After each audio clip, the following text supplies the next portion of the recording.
ಶ್ರೀಯುತ ನಂದಕುಮಾರ್ ಅವರೇ, GBSRSP ಸೋಲ್ conversation podcast ಸರಣಿಗೆ ನಿಮಗೆ ತುಂಬ ಹೃದಯದ ಸ್ವಾಗತ. ನಮಸ್ಕಾರ. ಇದು ನನ್ನ ಸೌಭಾಗ್ಯ. ಯಾಕೆಂದರೆ ರಾಯರ ಮಠಕ್ಕೆ ಯಾವುದೇ ಕಾರಣ ಸಿಕ್ಕಿದರೂ ಬರಬೇಕು. ಇಂಥ ಅದ್ಭುತವಾದಂಥ ಕಾರಣ ಸಿಕ್ಕಿರೋದ್ರಿಂದ ನನಗೂ ಮನಸ್ಸಿಗೆ ಬಹಳ ಸಂತೋಷ ಆಯಿತು. ನಿಮ್ಮ ದೊಡ್ಡ ಮನಸ್ಸು ಸರ್ ಅದು. ಭಾರತೀಯ ಸಂಗೀತ ಅಥವಾ ಇತರ ಕಲೆಗಳೊಂದಿಗೆ ನಿಮ್ಮ ಒಡನಾಟ ಶುರುವಾಗಿದ್ದು ಹೇಗೆ, ಮತ್ತು ಈ ಇಡೀ ಕಲೆಗೆ ನಿಮ್ಮ ಜೀವನ ಮುಡುಪಾಗಿ ಇಡೋದಂಥ ನಿರ್ಧಾರ ನಿಮಗೆ ಹೇಗೆ ಬಂತು, ಅದ್ರ ಬಗ್ಗೆ ನಮಗೆ ದಯವಿಟ್ಟು ತಿಳಿಸ್ಕೊಡಿ. ನಿಜ ಹೇಳಬೇಕು ಅಂತಂದರೆ, ನಾನು ಊರಿನಲ್ಲಿ ಬೆಳೀತಾ ಇರಬೇಕಾದ್ರೆ ನಾನು ಏನಾಗ್ತೀನಿ ಅನ್ನೋದ್ರ ಬಗ್ಗೆ ಯಾವುದೇ ಒಂದು ಚೂರು ಅದರ ಬಗ್ಗೆ ನಮಗೆ ಧ್ಯಾಸವೇ ಇರಲಿಲ್ಲ. ನಮ್ಮೂರಿನಲ್ಲಿ ವಾತಾವರಣ ಸಂಗೀತ, ಕಲೆ ಇತ್ಯಾದಿಗೆ ಅದು ಪೂರಕವಾಗಿರ್ತಕ್ಕಂಥ ಒಂದು ವಾತಾವರಣ ನಮ್ಮೂರಲ್ಲಾಗಲೇ ಆಗಿತ್ತು. ಯಾಕೆಂದರೆ ನಮ್ಮೂರಿನಲ್ಲಿ ಗಮಕ, ಸಂಗೀತ, ಸಾಹಿತ್ಯ ಇತ್ಯಾದಿ, ವೇದಾಂತ ಇತ್ಯಾದಿ ಯಾವಾಗಲೂ ನಡೀತಾ ಇರತಕ್ಕಂಥ ಊರು ಇವತ್ತು ಕೂಡ. ಅಲ್ಲಿ ನಾವು ಬೆಳೆದು ದೊಡ್ಡವರಾದ್ದರಿಂದ ಅದು ಸಹಜವಾಗಿ ನಮಗೆ ಅದರಲ್ಲಿ ಆಸಕ್ತಿ ಮೂಡಿಬಿಟ್ಟಿದೆ. ವಿಶೇಷವಾದಂಥ ಏನೂ ಕೆಲಸನ ಮಾಡಬೇಕಿರಲಿಲ್ಲ. ಆದರೆ ನಾನು ಬೆಳೀತಾ ನಾನು ಸಂಸ್ಕೃತವನ್ನು ತಗೋತೀನಿ ಅನ್ನೋ ನನಗೆ ಧ್ಯಾಸ ಇರಲಿಲ್ಲ. ನಮ್ಮ ಅಣ್ಣಂದಿರಿಗೆಲ್ಲ ಡಾಕ್ಟ್ರ್ ಆಗಬೇಕು, ನಮ್ಮ ಮನೇಲಿ ಒಬ್ಬರು ಡಾಕ್ಟರ್ ಇರಬೇಕು ಅಂಥೇಳಿ ಅವರೆಲ್ಲ ನನ್ನನ್ನು ಹುರಿದುಂಬಿಸಿದರು. ಆದರೆ ನನಗೆ ಡಾಕ್ಟ್ರ್ ಆಗೋದಕ್ಕೊಂದು ಚೂರು ಇಷ್ಟ ಇರಲಿಲ್ಲ.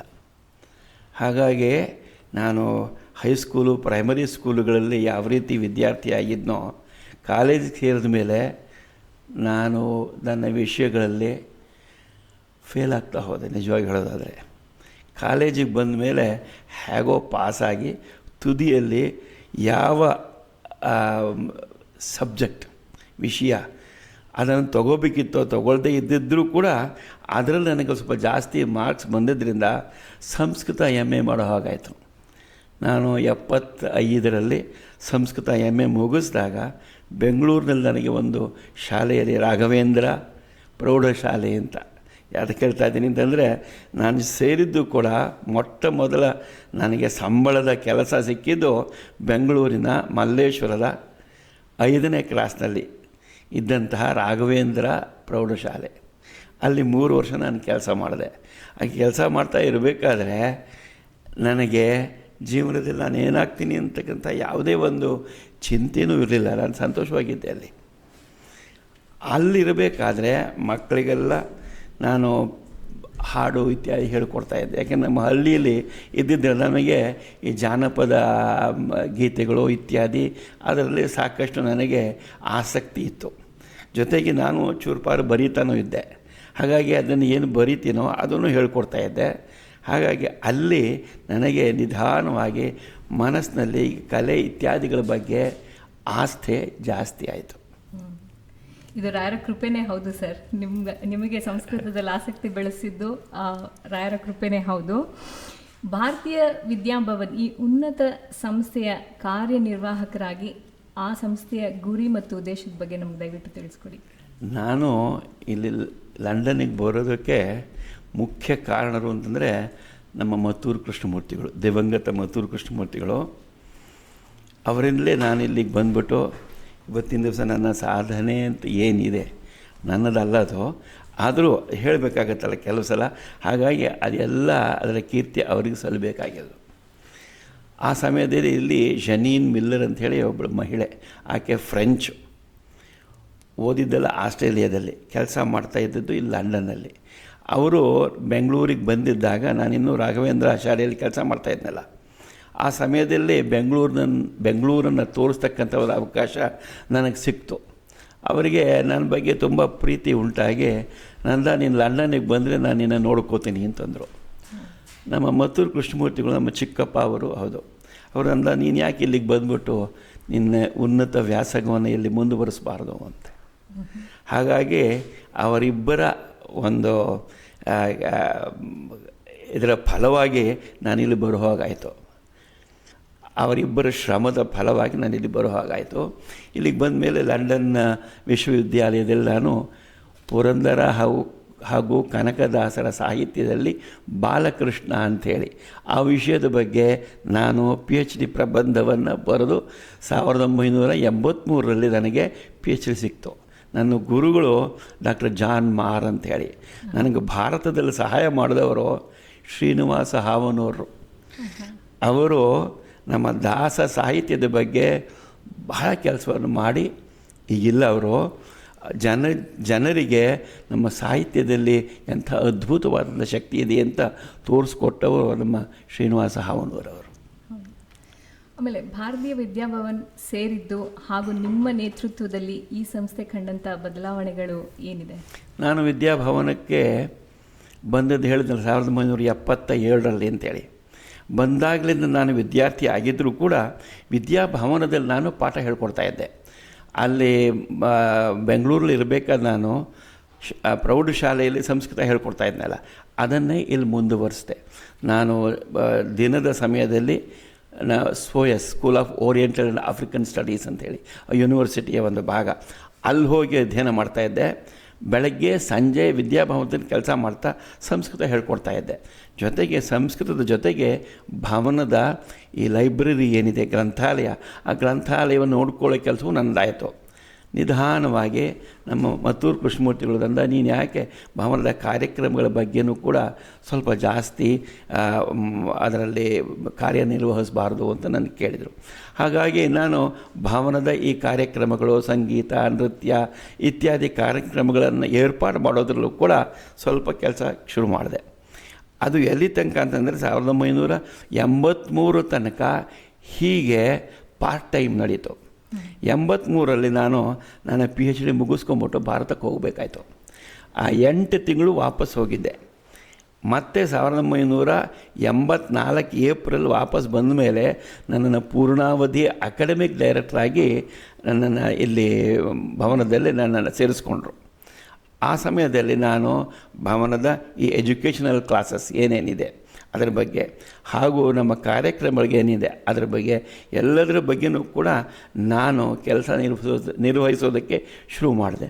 ಭವನಕ್ಕೆ ಬರ್ತಾ ಇರ್ತಕ್ಕಂಥ ಎಲ್ಲ ಈ ನಮ್ಮ ಭಾರತೀಯ ಮೂಲದ ಕಲಾವಿದರು ಏನಿದ್ದಾರೆ ಅವರನ್ನೆಲ್ಲ ಕರೆಸೋದು, ಅವರನ್ನೆಲ್ಲ ನೋಡ್ಕೊಳ್ಳೋದು ಇತ್ಯಾದಿ ಜವಾಬ್ದಾರಿ ಎಲ್ಲ ನನ್ನ ಮೇಲೆ ಬಿತ್ತು. ಹಾಗಾಗಿ ಅದೊಂದು ದೊಡ್ಡ ಭಾಗ್ಯ ಆಯಿತು ನನಗೆ. ರವಿಶಂಕರ್, MS ಸುಬ್ಬಲಕ್ಷ್ಮಿ, ಬಾಲಮುರಳಿ ಕೃಷ್ಣ, ವಿನಯದವರ ಸ್ವಾಮಿ ಅಯ್ಯಂಗಾರ್ ಇತ್ಯಾದಿ ಘಟಾನುಘಟಿಗಳ ಪರಿಚಯ ಆಯಿತು.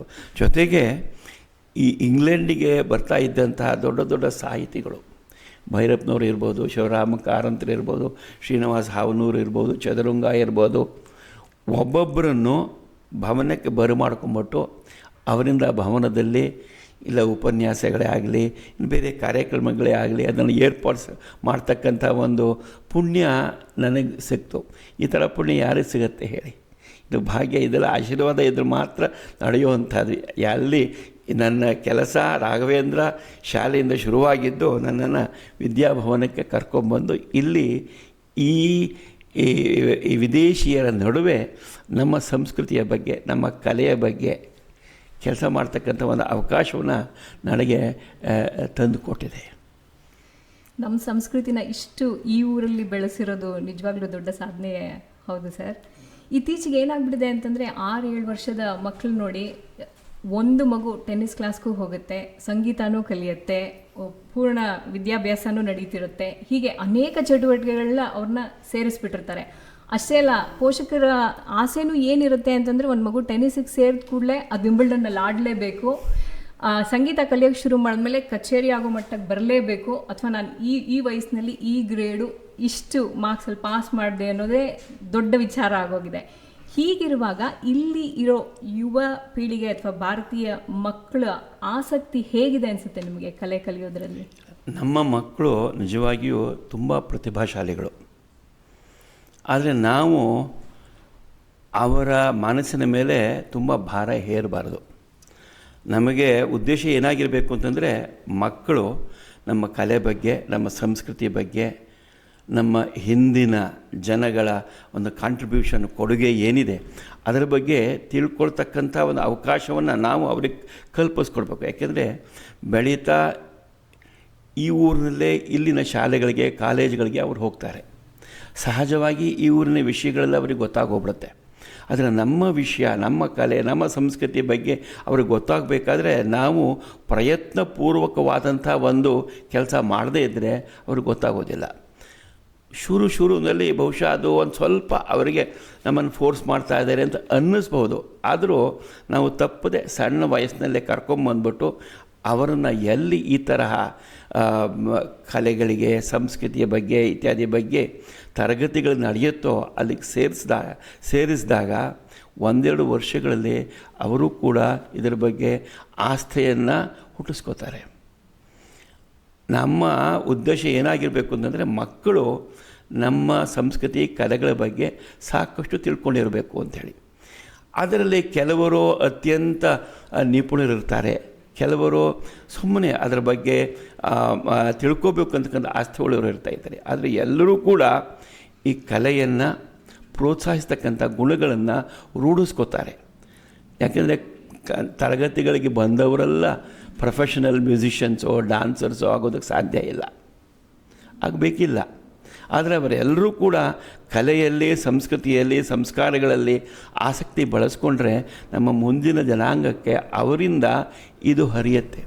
ಇಲ್ಲದಿದ್ದರೆ ಆ ವಿಷಯದಲ್ಲಿ ನಾವೆಲ್ಲ ತಪ್ಪಿತಸ್ಥರಾಗ್ತೀವಿ. ಹಾಗಾಗಿ ಈ ಕಲೆಯ ಬಗ್ಗೆ, ಈ ಸಂಸ್ಕೃತಿಯ ಬಗ್ಗೆ, ನಮ್ಮ ವೇದಾಂತಾದಿ ವಿಷಯಗಳ ಬಗ್ಗೆ ಆಸ್ಥೆಯನ್ನು ಅವರಲ್ಲಿ ಉಂಟು ಮಾಡುವಂಥ ಕರ್ತವ್ಯ ನಮ್ಮದಾಗಿದೆ. ಇದಕ್ಕೆ ಇಲ್ಲಿ ಬೇಕಾದಂಥ ಅನೇಕ ಸಂಸ್ಥೆಗಳೇ ಇವೆ. ನೀವು ಹೇಳಿದಾಗೆ ಭಾರತೀಯ ವಿದ್ಯಾಭವನ ಅಂತಹ ಒಂದು ಸಂಸ್ಥೆ ಬಹುಶಃ ಈ ಊರಿನಲ್ಲಿ ಇರ್ತಕ್ಕಂಥ ಸಂಸ್ಥೆಗಳಲ್ಲಿ ಅತ್ಯಂತ ಹಳೆಯ ಸಂಸ್ಥೆಗಳಲ್ಲಿ ಒಂದು. 1970ರಷ್ಟು ಹಿಂದೆಯೇ ಈ ಸಂಸ್ಥೆಯನ್ನು ಇದೇ ಉದ್ದೇಶಕ್ಕೋಸ್ಕರ ನಮ್ಮ ಮುನ್ಷಿಯವರು, ಕನ್ಹಯ್ಯಲಾಲ್ ಮಾಣಿಕ್ಲಾಲ್ ಮುನ್ಷಿಯವರು ಶುರು ಮಾಡಿದ್ದು ಭಾರತದಲ್ಲಿ 1938ರಲ್ಲಿ. ಲಂಡನ್ನಲ್ಲಿ ಅದು 1972ರಲ್ಲಿ ಶುರು ಆಯಿತು. ಅದನ್ನು ಶುರು ಮಾಡಿದವರು ನಮ್ಮ ಕನ್ನಡಿಗರೇ ಆದಂಥ ಮತ್ತೂರು ಕೃಷ್ಣಮೂರ್ತಿಗಳು. ಅಂತಹ ಸಂಸ್ಥೆಯಲ್ಲಿ ಸೇರಿ ಕೆಲಸ ಮಾಡ್ತಕ್ಕಂಥ ಒಂದು ಪುಣ್ಯ ಭಾಗ್ಯ ನನಗೂ ಸಿಕ್ಕಿದೆ. ಜೊತೆಗೆ ನಮ್ಮ ಈ ಸಂಸ್ಥೆಗೆ ಬೆನ್ನೆಲುಬಾಗಿ ನಿಂತಿರ್ತಕ್ಕಂಥವರು ಅನೇಕ ಜನ. ನಾನು ಹೇಳಬೇಕು ಅಂತಂದರೆ ಇಲ್ಲಿನ ಆರ್ಟ್ಸ್ ಕೌನ್ಸಿಲ್ ಇರ್ಬೋದು, ಬಿರ್ಲಾ ಪರಿವಾರ ಇರ್ಬೋದು, ಅಥವಾ ಸ್ಟೇಟ್ ಬ್ಯಾಂಕ್ ಆಫ್ ಮೈಸೂರು ಇರ್ಬೋದು, ಚಲಾರಾಮ್ಸ್ ಇರ್ಬೋದು. ಆದರೆ ನನಗೆ ಅತ್ಯಂತ ಇಷ್ಟವಾದಂತಹ ನಮ್ಮ ಸಂಸ್ಥೆಯ ಪೋಷಕರು ಅಂತಂದರೆ ನಮ್ಮ ಶ್ರೀಮತಿ ಸುಧಾಮೂರ್ತಿಯವರು ಹಾಗೂ ಶ್ರೀ ನಾರಾಯಣಮೂರ್ತಿಯವರು, ಅವರ ಕುಟುಂಬ. ಅವರು ನಮ್ಮ ಭವನಕ್ಕೆ ಬೆನ್ನೆಲುಬಾಗಿ ನಿಂತ್ಕೊಂಡ್ಬಿಟ್ಟು ಕಳೆದ 15 ವರ್ಷಗಳಲ್ಲಿ ನಾವು ಏನೇನು ಈ ನಮ್ಮ ಸಂಸ್ಕೃತಿ, ನಮ್ಮ ಕಲೆ ಇತ್ಯಾದಿ ವಿಷಯಗಳಲ್ಲಿ ಕೆಲಸ ಮಾಡಿದ್ದೀವಿ, ಅದರ ಮುಖ್ಯ ಒಂದು ಕೊಡುಗೆ ಏನಿದೆ ಅವರಿಂದ ಬಂದದ್ದು. ಅವರನ್ನು ಈ ಸಮಯದಲ್ಲಿ ನಾನು ನೆನೆಯಬೇಕು ಅಂತಲೇ ಮನಸ್ಸಿನಲ್ಲಿ ಯಾವ ರೀತಿ ಹೇಳಿ ಅವರ ಬಗ್ಗೆ ಅಂತ. ಯಾಕೆಂದರೆ ಸುಧಾ ಅವರಿಗೆ ಇಷ್ಟವಾಗಲ್ಲ, ಸುಧಾಜಿಯವರಿಗೆ ಅವರನ್ನು ಹೊಗಳೋದು ಇಷ್ಟವಾಗೋದಿಲ್ಲ. ಆದರೆ ಯಾರು ಅವರಿಂದ ಸಹಾಯ ಪಡೆದಿರ್ತೀವೋ ನಾವು ಅವರನ್ನು ನೆನೆದೇ ಇದ್ದರೆ ನಾವು ತಪ್ಪು ಮಾಡ್ದಂಗೆ ಆಗತ್ತೆ. ಬೇಡ ಅಂತ ಹೇಳೋದು ಅವರ ಧರ್ಮ, ಅವರ ಕರ್ತವ್ಯ. ಯಾಕೆಂದರೆ ಅವರಷ್ಟು ದೊಡ್ಡವರು, ಹಾಗೇ ಇರ್ತಾರೆ ಅವರು. ಆದರೆ ನಾವು ಅವರ ಸಹಾಯವನ್ನು ಸ್ವೀಕರಿಸಿದವರು ನೆನೆದೇ ಇರಬಾರ್ದು. ನಾವು ಕೃತಜ್ಞರಾಗಬೇಕು ಮುಖ್ಯವಾಗಿ. ಹಾಗಾಗಿ ಈ ರೀತಿ ನಮ್ಮ ಕೆಲಸಕ್ಕೆ ಎಲ್ಲೆಲ್ಲಿ ಒಳ್ಳೆಯ ಕೆಲಸ ನಡೆಯುತ್ತೋ ಅಲ್ಲಿ ಸಹಾಯ ಮಾಡ್ತಕ್ಕಂಥ ಜನಗಳನ್ನು ಭಗವಂತ ಹೇಗೋ ಒದಗಿಸ್ತಾನೆ. ಈ ಸಂಸ್ಥೆನ ಬೆಳೆಸೋದ್ರಲ್ಲಿ ನಿಮ್ಮ ಬೆನ್ನೆಲುಬಾಗಿ ನಿಂತಿರೋರ ಬಗ್ಗೆ ನಮಗೆ ತಿಳಿಸ್ಕೊಟ್ರಿ, ಧನ್ಯವಾದಗಳು. ಹಾಗೆ ಪೋಷಕರು ನಮ್ಮ ಮಕ್ಕಳಿಗೆ ಕಲೆಯನ್ನು, ಭಾರತೀಯ ಕಲೆಯನ್ನು ಅವರಿಗೆ ತೋರಿಸ್ಕೊಡ್ಬೇಕು, ಅದರ ಪರಿಚಯ ಮಾಡಿಕೊಡ್ಬೇಕು, ಆದರೆ ಹೇರಿಕೆ ಇರಬಾರ್ದು ಅನ್ನೋದು ಹೇಳಿದ್ರಿ. ಅದು ಭಾಳ ಒಳ್ಳೆಯ ವಿಷಯ. ಈಗ ಗುರು ರಾಯರ ಪರಿಣಾಮ ನಿಮ್ಮ ಜೀವನದ ಮೇಲೆ ಯಾವ ರೀತಿ ಇದೆ? ನಿಜವಾಗಿ ಹೇಳಬೇಕು ಅಂತಂದರೆ, ನಾನು ಸಣ್ಣವನಾಗಿದ್ದಾಗ ನಮ್ಮೂರಿನಲ್ಲಿ ನಾವು ಇದರ ಬಗ್ಗೆ ಹೆಚ್ಚಿಗೆ ಓದಲೇಬೇಕು, ಅದರ ಬಗ್ಗೆ ತಿಳ್ಕೋಬೇಕು ಅಂಥೇಳಿ ಯಾವುದೇ ವಿಶೇಷವಾದಂಥ ಪ್ರಯತ್ನವನ್ನು ಮಾಡಿದವರಲ್ಲ. ಯಾಕೆಂದರೆ ನಮ್ಮ ಊರುಗಳಲ್ಲಿ ಎಲ್ಲ ಸಹಜವಾಗಿ ನಮಗೆ ಅಲ್ಲಿ ಇಲ್ಲಿ ನೋಡ್ತಾ ಇರಬೇಕಾದ್ರೆ, ಓದ್ತಾ ಇರಬೇಕಾದ್ರೆ, ಉದಾಹರಣೆಗೆ ನಮ್ಮ ಮನೆಯಲ್ಲಿ ಪ್ರತಿಯೊಬ್ಬರ ಬಾಯಲ್ಲೂ ಕೂಡ ದಾಸರ ಪದಗಳಿದೆ. ಅದನ್ನು ನೀವು ಗಟ್ಟು ಮಾಡಬೇಕು, ಇದು ಇಳ್ಕೋಬೇಕು ಅಂತಲ್ಲ. ಯಾರೋ ಹಾಡ್ತಾ ಇರ್ತಾರೆ, ನಾವೆಲ್ಲ ಹೋಗಿ ಕೇಳ್ತೀವಿ, ಯಾವುದೋ ಪೂಜೆ ಇರುತ್ತೆ, ಅಲ್ಲಿ ಹಾಡು ಹೇಳ್ತಾರೆ. ಹಾಗಾಗಿ ನಮ್ಮ ಕಿವಿ ಮೇಲೆ ಬಿದ್ದು ಬಿದ್ದು ಬಿದ್ದು ನಮಗೆ ಯಾವುದೋ ಒಂದು ರೀತಿಯಲ್ಲಿ ಸಂಸ್ಕಾರ, ನಮಗೆ ಗೊತ್ತಿಲ್ಲದೆ ಇರೋ ಹಾಗೆ ಸಂಸ್ಕಾರ ನಡೆದು ಹೋಗಿರುತ್ತೆ. ಇದು ನಡೀತಾ ಇರಬೇಕು. ಜೊತೆಗೆ ನಾನು ಇನ್ನೊಂದು ಏನು ಹೇಳಬೇಕು ಅಂತಂದರೆ, 1970ರ ಹತ್ತಿರ, ಅಂದರೆ 65ರ ನಂತರ ನಮ್ಮ ಕನ್ನಡ ಸಿನಿಮಾ ನೋಡೋ ಒಂಥರ ಒಂದು ಚಟ ಇತ್ತು ನನಗೆ. ನಮ್ಮ ರಾಜ್ಕುಮಾರ್ ಅವರದ್ದು ಮಂತ್ರಾಲಯ ಮಹಾತ್ಮೆ ಅಥವಾ ರಾಘವೇಂದ್ರ ವಿಜಯ ಆ ಸಿನಿಮಾ ಇದೆಯಲ್ಲ, ಅದನ್ನು ನೋಡಿದಾಗ ನಮಗೆ ಅದು ಎಷ್ಟು ಸಲ ನೋಡ್ಬಿಟ್ಟಿದ್ದೀವಿ ಅಂತಂದರೆ ಮತ್ತೆ ನೋಡಿದ್ರು ಕೂಡ ಇನ್ನೊಂದು ಸಲ ನೋಡಬೇಕು. ಏನು ಅದ್ಭುತವಾಗಿ ಅವರ ನಟನೆ ಇದೆ ಅಂತ. ಆಮೇಲೆ ನಿಧಾನವಾಗಿ ಅವರ ನಟನೆಗೆ ಮೂಲ ಯಾರು? ನಮ್ಮ ರಾಯರ ಜೀವನದ ಒಂದು ಅದ್ಭುತವಾದಂಥ ಒಂದು ಪವಾಡಗಳು ಇತ್ಯಾದಿಗಳನ್ನೆಲ್ಲ ನಾವು ಕೇಳಿದ ಮೇಲೆ ಅವರ ಹಾಡುಗಳನ್ನು ಹೇಳೋದು. ನಾವು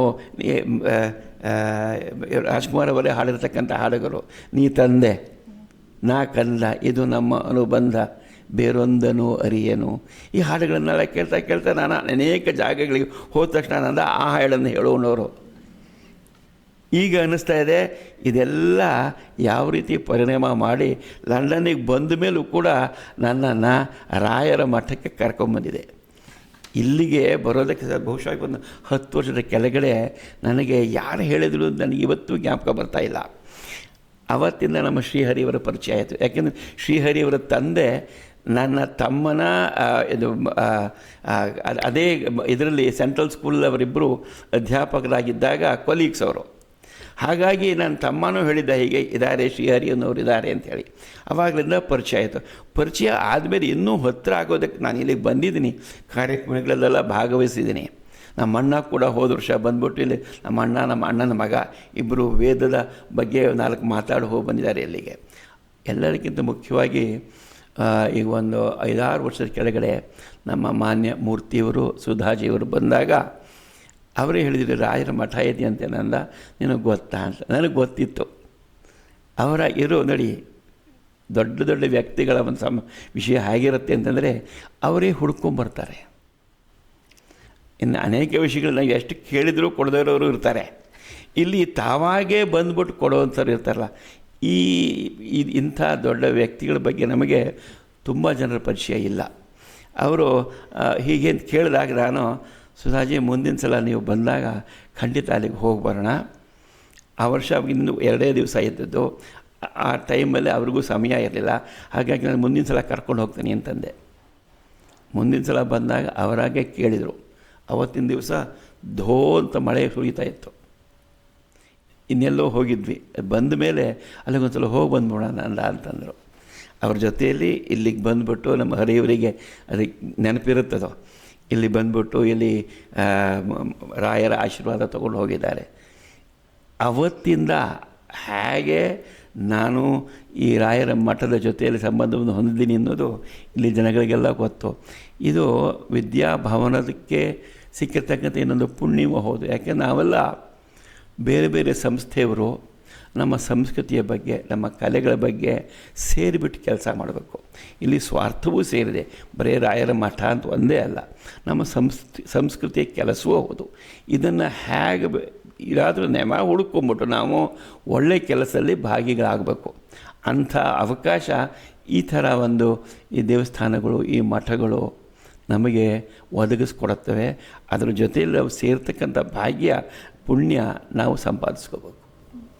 ನಮಗೆಲ್ಲ ಎಷ್ಟು ಸಹಜವಾಗಿ ಬಂದಂಥ ಸಂಸ್ಕಾರ, ಈ ದಾಸರ ಪದಗಳು ಕೇಳೋದಾಗಲಿ, ದೇವಸ್ಥಾನಗಳಿಗೆ ಹೋಗೋದಾಗಲಿ ತುಂಬ ಸುಲಭವಾಗಿ ದೊರೆತಿತ್ತು. ಆದರೆ ಆ ರೀತಿಯ ವಾತಾವರಣ ಇಲ್ಲಿ ಸೃಷ್ಟಿ ಮಾಡಬೇಕು ಅಥವಾ ನಮ್ಮ ಮಕ್ಕಳಿಗೆ ನಾವು ಒದಗಿಸ್ಕೊಡ್ಬೇಕು ಅಂದರೆ ಪೋಷಕರಾಗಿ ನಾವು ಯಾವ ರೀತಿ ಶ್ರಮ ಹಾಕಬೇಕು ಅಂತ ನಿಮಗನ್ಸುತ್ತೆ? ನಾನು ಹಿಂದಿನ ಹೇಳಿದಾಗೆ ನಮ್ಮ ಕರ್ತವ್ಯ ಏನಪ್ಪ ಅಂತಂದರೆ ಮಕ್ಕಳಿಗೆ ಈ ವಿಷಯದಲ್ಲಿ ಆಸಕ್ತಿಯನ್ನು ಉಂಟು ಮಾಡ್ತಕ್ಕಂಥ ಒಂದು ಅವಕಾಶವನ್ನು ನಾವು ಕಲ್ಪಿಸಬೇಕು. ಅದಕ್ಕೆ ಮನೆಯಲ್ಲಿ ನಾವು ಎಷ್ಟು ಕಲಿಸಿದ್ರೂ ಸಾಲದು. ಇಲ್ಲೂ ಅಷ್ಟೇ, ನಮ್ಮ ಭಾರತದಲ್ಲೂ ಅಷ್ಟೇ.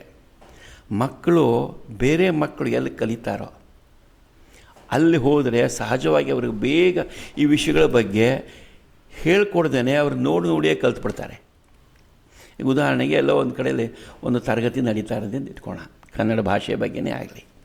10 ಮಕ್ಕಳು ಇದರಲ್ಲಿ ಮಾತಾಡ್ತಾ ಬಂದುಬಿಡುತ್ತೆ ಅವರಿಗೆ ಭಾಷೆ ಸಹಜವಾಗಿ. ಕಲೆ ಬಗ್ಗೆನೂ ಅಷ್ಟೇ. ಜೊತೆಗೆ ಬೇರೆ ಬೇರೆ ಮಕ್ಕಳ ಜೊತೆಲಿ ಓಡಾಡ್ತಾ ಮಾತಾಡ್ತಾ ವಿಷಯ ಸಂಗ್ರಹಣೆ ಕೂಡ ತಾನಾಗಿ ಆಗೋಗ್ಬಿಡುತ್ತೆ. ಕೆಲಸ ಅಂದ್ಕೊಂಡಿರ್ತೀವಿ ನಾವು ಮಾಡಿದ್ದೀವಿ ಅಂಥೇಳಿ.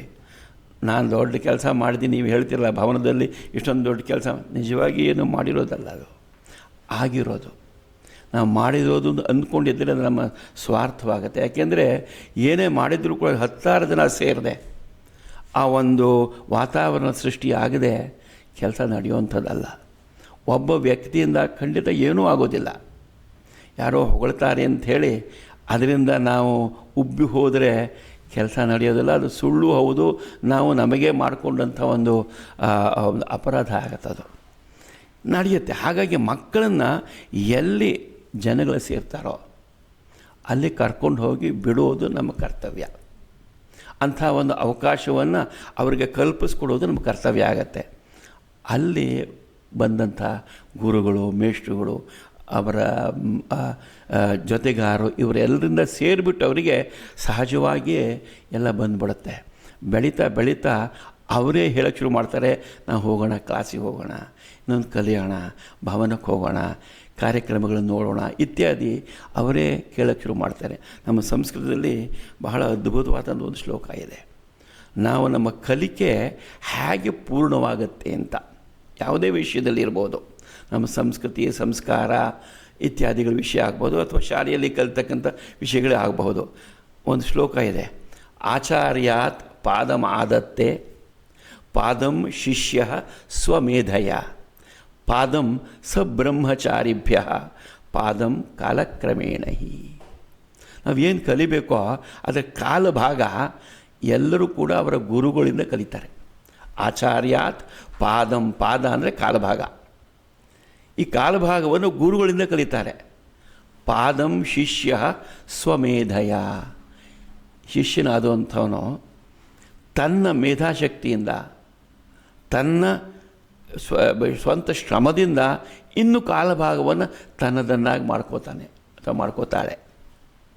ಪಾದಂ ಸಬ್ರಹ್ಮಚಾರಿಭ್ಯ, ಇನ್ನು ಕಾಲಭಾಗ ಜೊತೆಗಾರರಿಂದ, ಸ್ನೇಹಿತರಿಂದ, ಅವ್ರ ಜೊತೆಯಲ್ಲಿ ಮಾತಾಡಿ ಇನ್ನೊಂದು ಮಾಡೋದು, ಮತ್ತೊಂದು ಇತ್ಯಾದಿ ಸೇರಿ ಅದರಿಂದ ಇನ್ನು ಕಾಲಭಾಗ ಬರುತ್ತೆ.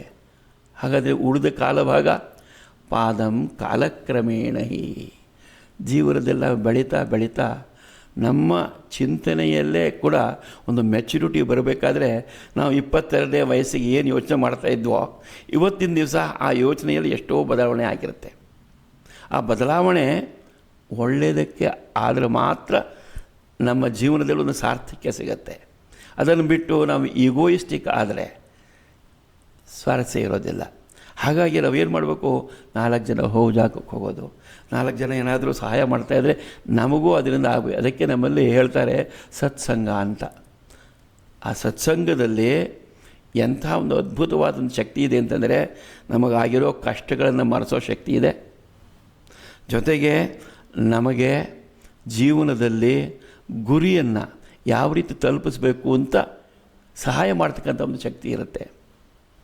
ಜೊತೆಗೆ ಸಮಾಜಮುಖಿಯಾಗಿ ನಮ್ಮನ್ನು ಪರಿವರ್ತಿಸ್ತಕ್ಕಂಥ ಒಂದು ಪ್ರಭಾವವೂ ಇರುತ್ತೆ.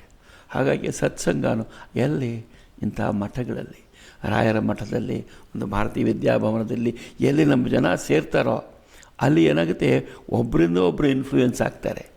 ಆ ಪರಿಣಾಮವಾಗಿ ಮಕ್ಕಳು ಅದನ್ನು ರೂಢಿಸ್ಕೋತಾರೆ. ಆವಾಗ ನಮ್ಮ ಅರ್ಧ ಕೆಲಸ ಮುಗಿದ ಹಾಗೆ. ವಿಶೇಷವಾಗಿ ನಾವು ವಿದೇಶಗಳಲ್ಲಿ ಇರೋರಿಗೆ ಇದು ದೊಡ್ಡ ಮನಸ್ಸಿಗೆ ಒಂದು ಕೊರಗಾಗಿ ಉಳಿದುಬಿಡುತ್ತೆ ನಾವು ಇದನ್ನು ಮಾಡದೇ ಇದ್ದರೆ. ಯಾಕೆಂದರೆ ಕಾಲ ಮಿಂಚಿ ಹೋಗ್ಬಿಡುತ್ತೆ. 1 ವರ್ಷ, 2 ವರ್ಷ, 5 ವರ್ಷ ಅನ್ನೋದು ಹೀಗೆ ಕಳೆದು ಹೋಗ್ಬಿಡುತ್ತೆ. ನಮ್ಮಲ್ಲಿ ಏನು ಮಾಡ್ತೀವಿ, ವಿದ್ಯಾಭವನದಲ್ಲಿ 7ನೇ ವಯಸ್ಸಿಂದ ನಾವು ಮಕ್ಕಳನ್ನು ನಮ್ಮ ತರಗತಿಗಳಿಗೆ ಬಿಡ್ತೀವಿ. ಯಾಕೆಂದರೆ ಅದಕ್ಕಿಂತ ಮುಂಚೆ ಆದರೆ ಪುಟ್ಟ ಮಕ್ಕಳು ಅವ್ರ ಕ್ಲಾಸಿಗೆ ಬರೋದು ಒಂದೇ ಅಲ್ಲ, ಬೇರೆ ಮಕ್ಕಳಿಗೂ ಕೂಡ ತೊಂದರೆ ಮಾಡಿಬಿಡ್ತಾರೆ. ಹಾಗಾಗಿ ಅವ್ರು ಬರೋದು ಬೇಡ. 7ನೇ ವಯಸ್ಸು ಆದಮೇಲೆ ಆದರೆ ಸ್ವಲ್ಪ ಮನೋಬಲ ಜಾಸ್ತಿ ಆಗಿರುತ್ತೆ, ಕೂತ್ಕೋಬಹುದು 1 ಗಂಟೆ 2 ಗಂಟೆ ಇತ್ಯಾದಿ ಅಂಥೇಳಿ. ಅವ್ರಿಗೆ ಬಂದುಬಿಟ್ರೆ 7ರಿಂದ 12, 15 ಅನ್ನೋದು ಈಗ ಬಂದು ಹೋಗ್ಬಿಡುತ್ತೆ. ಇವತ್ತಿನ ದಿವಸ ನಾವು ನನ್ನ ಸ್ವಂತ ಅನುಭವದಿಂದ ಹೇಳ್ತಾ ಇದ್ದೀನಿ. ನಾನು ತಾಯಿಗೆ ಹೇಳ್ಕೊಟ್ಟಿದ್ದೀನಿ, ಮಗಳಿಗೆ ಹೇಳ್ಕೊಟ್ಟಿದ್ದೀನಿ, ಮೊಮ್ಮಕ್ಕಳಿಗೆ ಹೇಳ್ಕೊಡ್ತಾಯಿದ್ದೀನಿ. ಈಗ 1977ರಿಂದ ಶುರು ಮಾಡಿದವನು ಇವತ್ತಿದೆ. ಅವ್ರು ಹೇಳ್ತಾರೆ, ನಂದಾಜಿ ವಿದ್ಯಾಭವನ ಇರೋದರಿಂದ ನಮ್ಮ ಮಕ್ಕಳೆಲ್ಲ ನಮ್ಮ ಮಕ್ಕಳಾಗೇ ಉಳಿದಿದ್ದಾರೆ. ನಿಮ್ಮ ಕೆಲಸ, ಭವನದ ಕೆಲಸ 100 ಕಾಲ ನಡೆಯಲಿ ಅಂತ ನಾನು ಆಶೀರ್ವಾದ ಮಾಡಿ ಇವತ್ತಿನ ದಿವಸ ನಾನಿದ್ದೀನಿ. ಅದಕ್ಕೊಂದು ಮುಂಚೆ ಮತ್ತೂರು ಕೃಷ್ಣಮೂರ್ತಿಗಳಿದ್ದರು, ಅವರವರ ಕೆಲಸ ಮುಗಿಸಿ ಹೋಗ್ಬಂದರು. ನಾನಿದ್ದೀನಿ, ನಾನು ಇವತ್ತು ನಾಳೆನೋ ಹೊರಡಬೇಕು. ಆದರೆ ವಿದ್ಯಾಭವನದಂಥ ರಾಯರ ಮಠದಂಥ ಜಾಗಗಳು ನಮ್ಮ ಮುಂದಿನ ಪೀಳಿಗೆಗೋಸ್ಕರ 100 ಕಾಲ ಇರಬೇಕು. ಬರೀ ನಮ್ಮೊಬ್ಬರಿಗೋಸ್ಕರ ಮಾಡೋದಲ್ಲ. ನಾವು ಏನು ಕೆಲಸ ಮಾಡ್ತೀವಿ ಅದು ಇವತ್ತಿಗಲ್ಲ, ಮುಂದಿನ ತಲೆಮಾರು, ಅದರ ಮುಂದಿನ ಜನಾಂಗ ಅವರೆಲ್ಲರಿಗೂ ಆಗತಕ್ಕಂಥ ಕೆಲಸ ಮಾಡಬೇಕಾದ್ರೆ ನಾವು ಈ ರೀತಿ ನಮ್ಮ ಪ್ಲ್ಯಾನ್ ಇರಬೇಕು. ಮಕ್ಕಳಿಗೆ ಪರಿಸರ ಒದಗಿಸ್ಕೊಡೋದಲ್ಲಿ ಪೋಷಕರ ಸತತ ಪ್ರಯತ್ನ ಎಷ್ಟು ಮುಖ್ಯ ಅನ್ನೋದನ್ನು ಎಷ್ಟು ಸರಳವಾಗಿ ತಿಳಿಸ್ಕೊಟ್ರಿ. ಭಾಳ ಸಂತೋಷ. ಭವನ್ ನಡೆಸೋದು ಭಾಳ ಜವಾಬ್ದಾರಿಯುತ ಕೆಲಸ. ಅನೇಕ ಚಟುವಟಿಕೆಗಳು, ಹೋಗೋರು ಬರೋರು, ಇದೆಲ್ಲದರ ಮಧ್ಯೆ ನಿಮ್ಮ ಆಧ್ಯಾತ್ಮಿಕ ಅಗತ್ಯಗಳನ್ನು ಹೇಗೆ ನೀವು ನಿರ್ವಹಿಸ್ತೀರಾ? ನಾನು ಹಿಂದೆ ಹೇಳಿದ ಹಾಗೆ ಆಧ್ಯಾತ್ಮಿಕ ಅಂತ ಅನ್ನೋದು ಸಣ್ಣ ವಯಸ್ಸಿನಿಂದ ಅದು ನಮಗೆ ಬರೋದಿಲ್ಲ. ಆದರೆ ಆ ಸಮಯದಲ್ಲಿ ನಮ್ಮ ಕಿವಿ ಮೇಲೆ ಬಿದ್ದಂತಹ ಬೇರೆ ಬೇರೆ ಈ ಮಾತುಗಳಾಗಲಿ, ಬೇರೆ ಬೇರೆ ಜನಗಳ ಒಂದು ಸಂಪರ್ಕವಾಗಲಿ, ಏನು ನಡೆದಿರುತ್ತೆ ನಮ್ಮ ಮನಸ್ಸಿನಲ್ಲಿ ಅದು ಉಳ್ಕೊಂಡಿರುತ್ತೆ. ಯಾವುದೋ ಒಂದು ಸರಿಯಾದ ಸಮಯದಲ್ಲಿ ಆ ಮೊಳಕೆ ಚಿಗುರಾಗೋದಕ್ಕೆ ಶುರು ಆಗುತ್ತೆ. ಆವಾಗ ನಮಗೆ ಈ ಆಧ್ಯಾತ್ಮಿಕದ ಬಗ್ಗೆ, ಇನ್ನೊಂದ್ರ ಬಗ್ಗೆ ಆಸಕ್ತಿ ಜಾಸ್ತಿ ಆಗೋಕ್ಕೆ ಶುರು ಆಗುತ್ತೆ. ಯಾಕೆಂತಂದರೆ ಯಾವುದೋ ಒಂದು ವಯಸ್ಸಾದಮೇಲೆ ನಮಗೆ ನಿಜವಾದ ಅರ್ಥ ತಿಳಿಯೋಕ್ಕೆ ಶುರು ಆಗುತ್ತೆ. ಯಾವುದೇ ಒಂದು ಶ್ಲೋಕ ಇರ್ಬೋದು, ಸಣ್ಣ ವಯಸ್ಸೆಲ್ಲವರೇ ಗಟ್ಟಿ ಮಾಡಿರ್ತೀವಿ, ಅದನ್ನು ವಯಸ್ಸಾದ ಮೇಲೆ ಅದರ ಅರ್ಥ ಗೊತ್ತಾಗೋಕ್ಕೆ ಶುರುವಾಗುತ್ತೆ. ಅರ್ಥ ಗೊತ್ತಾಗೋಕ್ಕೆ ಶುರುವಾದಾಗ ಆಗೋ ಆನಂದ ಇದೆಯಲ್ಲ, ಅದನ್ನು ಬರೀ ಮಾತಲ್ಲಿ ಹೇಳೋಕ್ಕಾಗಲ್ಲ. ಅದನ್ನು ಮಕ್ಕಳಿಗೆ ತಿಳಿಸ್ಬೇಕಾದ್ರೆ ಆಗೋ ಆನಂದ ಇದೆಯಲ್ಲ, ಇನ್ನೂ ಜಾಸ್ತಿ. ಈಗ ನಾನು ಸಂಸ್ಕೃತ ಪ್ರಾಧ್ಯಾಪಕನಾಗಿ ಹೇಳ್ಕೊಡ್ತಾ ಇರಬೇಕಾದ್ರೆ ಮನಸ್ಸಿನಲ್ಲಿ ನನಗೆ ಒಂದು ಆನಂದ ಆಗುತ್ತೆ. ಆನಂದಕ್ಕೆ ಪಾರ ಇಲ್ಲ. ಯಾಕೆಂದರೆ ಪ್ರತಿ ಸಲ ನಾನು ತರಗತಿ ಮಾಡಿದಾಗಲೂ ನಾನು ಹೇಳ್ತೀವಿ ಬ್ಯಾಟ್ರಿ ರೀಚಾರ್ಜ್ ಅಂತೇಳಿ. ಈ ಊರಲ್ಲಿ ಇದ್ದಾಗ ಅದೊಂದು ತುಂಬ ಮುಖ್ಯ. ಇಲ್ಲದೆ ಯಾವುದೇ ಒಂದು ಕೆಲಸದಲ್ಲಿ ಒಂದು ಮನಾಟನಿ ಆಗೋಗ್ಬಿಟ್ರೆ ನಮಗೆ ಉತ್ಸಾಹ ಅಡಗು ಹೋಗ್ಬಿಡುತ್ತೆ. ಮತ್ತೆ ಉತ್ಸಾಹ ಬೇಕಾದರೆ ನಾವು ಮಕ್ಕಳ ಜೊತೆಯಲ್ಲಿರಬೇಕು. ಜೊತೆಗೆ ನಾವು ಏನು ಹೇಳ್ತೀವೋ ಅದನ್ನು ಎಷ್ಟು ಸಾಧ್ಯವೋ ಅಷ್ಟು ನಾವು ಜೀವನದಲ್ಲಿ ಪ್ರಾಕ್ಟೀಸ್ ಮಾಡೋದನ್ನು ಕಲ್ತ್ಕೋಬೇಕು. ಇಲ್ಲದೆ ಏನಾಗುತ್ತೆ, ಕೇಳ್ತಾರೆ ಆದರೆ ಅದ್ರ ಹಾಗೆ ನಡೆಯೋದಿಲ್ಲ. ಭಗವಂತನನ್ನು ದಿವಸ ಪ್ರಾರ್ಥನೆ ಏನಪ್ಪ ಅಂದರೆ, ಭಗವಂತ ನಾವು ಏನು ಹೇಳ್ತೀವೋ ಅದರಲ್ಲಿ ಸ್ವಲ್ಪ ಭಾಗವಾದರೂ ನಾವು ಜೀವನದಲ್ಲಿ ತರೋವಾಗಲಿ, ನಿಧಾನಕ್ಕೆ ದಿವಸದಿಂದ ದಿವಸಕ್ಕೆ ಅದು ಜಾಸ್ತಿ ಆಗ್ತಾ ಹೋಗಲಿ ಅಂತೇಳಿ ನಾವು ಪ್ರಾರ್ಥನೆ ಮಾಡಬೇಕು. ಆಧ್ಯಾತ್ಮವನ್ನು ಅನುಭವಿಸಿಯೇ ತಿಳಿಬೇಕು ಅಂತ ತುಂಬ ಚೆನ್ನಾಗಿ ಹೇಳಿಕೊಟ್ರಿ. ಈಗ 20 ವರ್ಷದ ಹಿಂದೆ ತಗೊಂಡ್ರೆ ಈ ಧಾರ್ಮಿಕ ಸಂಸ್ಥೆಗಳಾಗಲಿ ಅಥವಾ ಕಲೆ ಸಂಸ್ಥೆಗಳಾಗಲಿ ಬಹಳ ವಿರಳ ಅಥವಾ ಬೆರಳೆಣಿಕೆಯಷ್ಟು ಇಲ್ಲಿತ್ತು. ಈಗ ಪ್ರತಿಯೊಂದು ದೇಶದ ಮೂಲೆ ಮೂಲೆಯಲ್ಲೂ ಹುಟ್ಕೋತಾ ಹೋಗ್ತಾ ಇದೆ ಸಂಸ್ಥೆ. ಎಲ್ಲರ ಉದ್ದೇಶ ಒಂದೇ, ನಮ್ಮ ಸಂಸ್ಕೃತಿ ನಮ್ಮ ಕಲೆ ಬೆಳಿಬೇಕು ಅಂತ ಅನ್ನೋದು. ಹೀಗಿರುವಾಗ ಈ ಧಾರ್ಮಿಕ ಸಂಸ್ಥೆಗಳು ಹಾಗೂ ಕಲೆ ಸಂಸ್ಥೆಗಳು ಒಟ್ಟುಗೂಡಿ ಹೇಗೆ ಕೆಲಸ ಮಾಡ್ಬೋದು ಅಂತ ನಿಮ್ಗನ್ಸುತ್ತೆ? ಖಂಡಿತ ಮಾಡ್ಬೋದು. ಯಾಕೆಂದರೆ ನಮ್ಮೆಲ್ಲರ ಉದ್ದೇಶವೂ ಅದೇ. ನಮ್ಮ ಯಾರಲ್ಲೂ ಕೂಡ ನಾವು ದ್ವೇಷವನ್ನಾಗಲಿ ಕೆಟ್ಟ ಭಾವನೆಗಳನ್ನಾಗಲಿ ಬಿತ್ತು ಯಾವ ಕೆಲಸದಲ್ಲೂ ಯಾವಾಗಲೂ ತೊಡಗದವರಲ್ಲ. ನಾವು ನಮ್ಮ ಎಂತಹ ಒಂದು ಸಂಸ್ಕೃತಿಯಿಂದ ಬಂದಿದ್ದೀವಿ ಅಂತಂದರೆ ಅದರ ಮೂಲ ಒಂದು ತತ್ವ ಏನಪ್ಪ ಅಂತಂದರೆ, ಆನೋ ಭದ್ರಾಹ ಕ್ರತವೋ ಯಂತು ವಿಶ್ವತಃ. ಒಳ್ಳೆಯ ಭಾವನೆಗಳು, ಒಳ್ಳೆಯ ಚಿಂತನೆಗಳು ನಮಗೆ ಎಲ್ಲ ಕಡೆಯಿಂದ ಬರ್ತಾ ಇರಲಿ ಅಂತ. ನಮ್ಮಲ್ಲಿ ಹೇಳ್ತೀವಿ ವಸುಧೈವ ಕುಟುಂಬಕಂ ಅಂತ. ಇಡೀ ಪ್ರಪಂಚವೇ ಒಂದು ಪುಟ್ಟ ಕುಟುಂಬ ಅಂತ. ಕುಟುಂಬ ಅಂತೀವಲ್ಲ, ಆ ಅನ್ನೋದು ಸೇರಿಸಿದರೆ ಕುಟುಂಬ ಅಂದರೆ ದೊಡ್ಡ ಫ್ಯಾಮಿಲಿ ಆಗ್ಬೋದು, ದೊಡ್ಡ ಕುಟುಂಬ ಆಗ್ಬೋದು. ದೊಡ್ಡ ಕುಟುಂಬದಲ್ಲಿ ಅನೇಕ ವೇಳೆ ನಮಗೆ ಮಕ್ಕಳ ಹೆಸರೇ ಮರ್ತೋಗಿರುತ್ತೆ. ಅದೇ ಸಣ್ಣ ಕುಟುಂಬ ಆದರೆ ಎಲ್ಲ ಜ್ಞಾಪಕ ಇರುತ್ತೆ. ಹಾಗಾಗಿ ಇಡೀ ಪ್ರಪಂಚವನ್ನೇ ಒಂದು ಸಣ್ಣ ಕುಟುಂಬ ಅಂತ ಹೇಳಿದಂಥ ಋಷಿಗಳ ಪರಂಪರೆಗೆ ಸೇರಿದವರು ನಾವು. ಹಾಗಾಗಿ ನಮ್ಮ ಯಾವುದೇ ಸಂಸ್ಥೆಗಳಲ್ಲಿ ಈ ತರಹ ಈ ಭೇದ ಭಾವ ಆಗಲಿ, ಇನ್ನೊಂದು ಕೆಟ್ಟ ಭಾವನೆಗಳನ್ನ ಬಿತ್ತಕ್ಕಂಥ ಕೆಲಸವಾಗಲಿ ಯಾರೂ ಮಾಡೋದಿಲ್ಲ.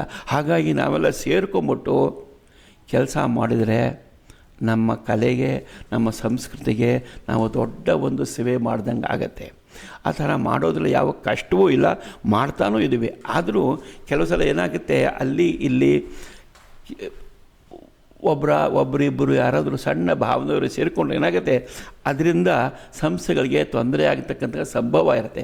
ಹಾಗಾಗಿ ಸಂಸ್ಥೆಯಲ್ಲಿ ಯಾರು ಮುಖ್ಯರಿರ್ತಾರೆ ಅವರ ಜವಾಬ್ದಾರಿ ಏನಪ್ಪ ಅಂತಂದರೆ ಸಂಸ್ಥೆಯನ್ನು, ಅದರ ಮೂಲವನ್ನು ಎಷ್ಟು ವಿಶಾಲವಾಗಿ ನಾವು ಕಟ್ಟಬೇಕೋ, ವಿಶಾಲವಾಗಿ ಅದರ ಭಾವನೆಗಳು ಬೇರೂರಬೇಕೋ ಆ ರೀತಿ ಮಾಡುವಂಥದ್ದು ನಮ್ಮ ಕರ್ತವ್ಯ ಆಗಿರುತ್ತೆ. ಇಲ್ಲದ್ರೆ ಯಾರನ್ನೂ ನಾವು ಕರ್ಕೊಂಬರ್ಬೋದು ಅಂತಕ್ಕಂಥ ನಮ್ಮ ಇದಕ್ಕೆ ಚಿಂತನೆಗೆ ಕಷ್ಟ ಆಗೋಗ್ಬಿಡುತ್ತೆ. ನೀವು ಯಾರನ್ನು ಕರ್ಕೊಂಬಂದರೂ ಇಲ್ಲಿ ಬರೀ ಇದನ್ನೇ ಹೇಳ್ತಾರೆ ಅದನ್ನೇ ಹೇಳ್ತಾರೆ ಅಂದ್ಕೊಂಡ್ಬಿಡ್ಬಾರ್ದು. ಯಾರು ಬಂದರೂ ನಮಗೆ ಧೈರ್ಯವಾಗಿ ಇಲ್ಲಿಗೆ ಬನ್ನಿ, ರಾಯರ ಮಠಕ್ಕೆ ಬನ್ನಿ, ಏನು ತೊಂದರೆ ಇಲ್ಲ. ಯಾವ ಧರ್ಮದವರಾದರೂ ಬರ್ಬೋದು, ಯಾವ ಚಿಂತನೆಯವರಾದರೂ ಬರ್ಬೋದು, ಯಾವ ವರ್ಣದವರಾದರೂ ಬರಬಹುದು. ಯಾಕೆಂದರೆ ಇಲ್ಲಿ ನಾವು ಭೇದ ಭಾವ ಇಲ್ಲದೆ ಎಲ್ಲರೂ ಒಂದು ಅಂತಕ್ಕಂಥ ಮನೋಭಾವದಿಂದ ಏನು ಕಾರ್ಯಕ್ರಮ ನಡೆದರೂ ಅದರಲ್ಲಿ ನಾವು ಎಲ್ಲರನ್ನೂ ಭಾಗಿಯಾಗೋದಕ್ಕೆ ಬಿಡ್ತೀವಿ. ಅದೇ ರೀತಿ ನಮ್ಮ ಭವನವೂ ಅದೇ ರೀತಿ ಮಹಾತ್ಮ ಗಾಂಧೀಜಿಯವರ ಒಂದು ಚಿಂತನೆಯನ್ನು ಮುಖ್ಯವಾಗಿ ಇಟ್ಕೊಂಡ್ಬಿಟ್ಟು ಬೆಳೆಸಿರ್ತಕ್ಕಂಥ ಒಂದು ಸಂಸ್ಥೆ ಇದು. ನಮ್ಮ ಮುನ್ಷಿಜಿಯವರು ಕಟ್ಟಿರ್ತಕ್ಕಂಥ ಸಂಸ್ಥೆ. ಇದರಲ್ಲಿ ಯಾರ್ಯಾರಿಗೆ ಭಾರತೀಯ ಸಂಸ್ಕೃತಿಯಲ್ಲಿ ಆಸ್ಥೆ ಇದೆಯೋ, ಯಾವ ದೇಶದವರೇ ಆಗಿರಲಿ, ಯಾವ ವರ್ಣದವರೇ ಆಗಿರಲಿ, ಯಾವ ಜಾತಿಯವರೇ ಆಗಿರಲಿ, ಯಾವ ಧರ್ಮದವರೇ ಆಗಿರಲಿ, ಯಾರೂ ಬರಬಹುದು. ಯಾಕೆಂದರೆ ಇಲ್ಲಿ ಭಾರತೀಯ ಉದಾತ್ತ ಚಿಂತನೆಗಳನ್ನು ಎಲ್ಲರಿಗೂ ನಮ್ಮ ಕಲೆಗಳ ಮೂಲಕ, ನಮ್ಮ ಭಾಷೆಗಳ ಮೂಲಕ, ನಮ್ಮ ಚಿಂತನೆಗಳ ಮೂಲಕ, ನಮ್ಮ ಕಾರ್ಯಕ್ರಮಗಳ ಮೂಲಕ ನಾವು ಜನಗಳಲ್ಲಿ ಅದನ್ನು ಹರಡ್ತಾ ಇದ್ದೀವಿ. ನಾವು ನಮ್ಮ ಧರ್ಮಕ್ಕೆ ಸೇರಿ ಅಂತಲೋ ಇನ್ನೊಂದು ಅಂತಲೋ ಯಾವುದೇ ರೀತಿ ಈ ಥರ ಪ್ರಚಾರಗಳಲ್ಲಿ ಈ ಸಣ್ಣ ಸಣ್ಣ ವಿಷಯಗಳಲ್ಲಿ ಯಾವತ್ತೂ ತೊಡಗಿಕೊಂಡವರೇ ಅಲ್ಲ. ಹಾಗಾಗಿ ನಾವೆಲ್ಲ ಸೇರಿಕೊಂಡು ಕೆಲಸ ಮಾಡೋದು ಕಷ್ಟ ಇಲ್ಲ. ಆದರೆ ಎಲ್ಲ ಸೇರಿಬಿಟ್ಟು ಒಳ್ಳೆ ಮಾತಾಡಿಬಿಟ್ಟು ಒಬ್ಬರಿಗೊಬ್ಬರು ಕಾಂಪ್ಲಿಮೆಂಟರಿ ಆಗಿರಬೇಕು.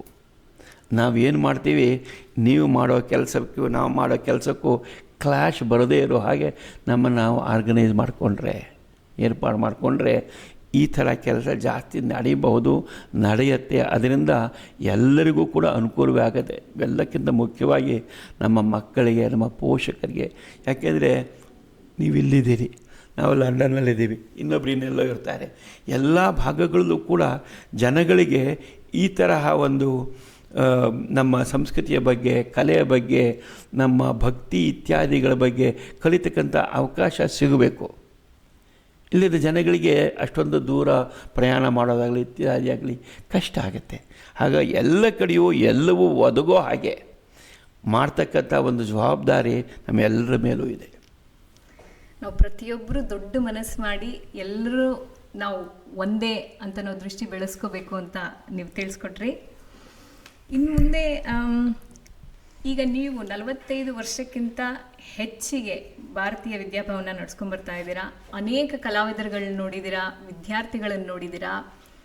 ಈ ಯುವ ಕಲಾವಿದರಲ್ಲಿ ಇರಬೇಕಾದಂಥ ಪ್ರಮುಖ ಲಕ್ಷಣ ಏನು ಅಂತ ನಿಮ್ಗೆ ಅನಿಸುತ್ತೆ, ಅಥವಾ ನೀವು ಅದನ್ನು ಹೇಗೆ ಗುರುತಿಸ್ತೀರಾ? ದಯವಿಟ್ಟು ತಿಳಿಸಿ. ಮುಖ್ಯವಾಗಿ ಇದರಲ್ಲಿ ನಮ್ಮ ಪಾತ್ರಕ್ಕಿಂತ ಈ ತಾಯಿ ತಂದೆಯರ ಪಾತ್ರ, ಜೊತೆಗೆ ಗುರುಗಳ ಪಾತ್ರ ಇದೆಯಲ್ಲ, ಅದು ತುಂಬ ಮುಖ್ಯ. ಅವಕಾಶ ಒದಗಿಸ್ಕೊಡೋದು ಅನ್ನೋದು ನಾವು ವಿದ್ಯಾಭವನದ ಜವಾಬ್ದಾರಿ ಹೊತ್ತವರು ನಮ್ಮ ಕೆಲಸ. ಯಾಕೆಂದರೆ ನಮಗೆ ಬೇರೆ ಬೇರೆ ಜನಗಳಿಂದ ಸಹಾಯ ಸಿಕ್ಕಿರುತ್ತೆ. ಹಾಗಾಗಿ ಈ ಅವಕಾಶ ಒದಗಿಸ್ಕೊಡೋದು ಅನ್ನೋದು ನಮ್ಮ ಕರ್ತವ್ಯ.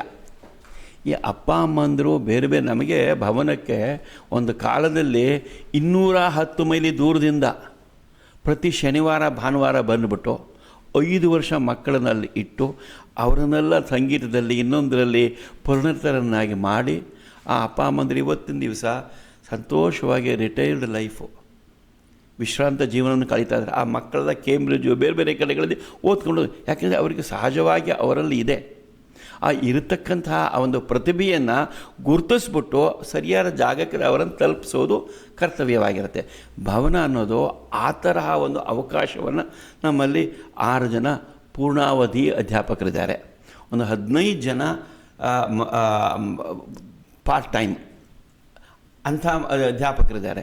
ಅವರೆಲ್ಲರೂ ಕೂಡ ಯಾವಾಗ ಮಕ್ಕಳಲ್ಲಿಗೆ ಬಂದರೂ ಕೂಡ ತಮ್ಮಲ್ಲಿ ಇರತಕ್ಕಂಥ ಕಲೆಯನ್ನು ಅವರಿಗೆ ಸಂತೋಷವಾಗಿ ದಾರಿ ಎರೆದು ಕೊಡ್ತಾರೆ.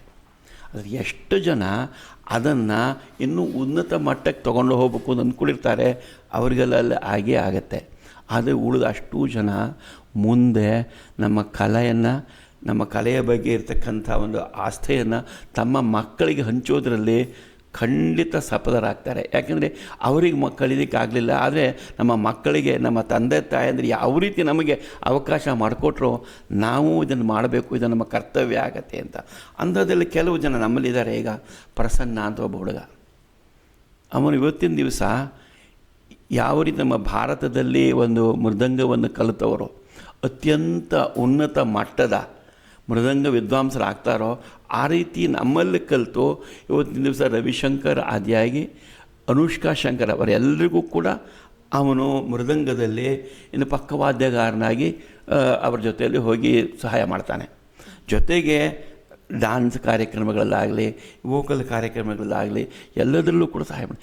ಈ ರೀತಿ ಒಂದು 10 ಜನ ಭವನದಿಂದ ತಯಾರಾದವರು ಬೇರೆ ಬೇರೆ ಕಡೆಗಳಿಗೆ 10ಕ್ಕಿಂತ ಜಾಸ್ತಿ 100 ಜನ ಅಧ್ಯಾಪಕರಾಗಿದ್ದಾರೆ.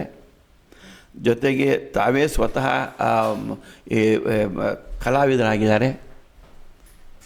ಇದು ಯಾರೂ ಆಗದೇ ಇರೋರು ಎಲ್ಲೆಲ್ಲಿ ಕಲೆ ನಡೆಯುತ್ತೋ ಅಲ್ಲೆಲ್ಲ ಹೋಗಿ ಆಡಿಯನ್ಸ್ ಆಗಿ ನಮ್ಮ ಕಲೆಗೆ ಪ್ರೋತ್ಸಾಹ ಕೊಡ್ತಕ್ಕಂಥ ನಾವು ಜನಗಳನ್ನು ನಾವು ಸೃಷ್ಟಿ ಮಾಡ್ತೀವಿ.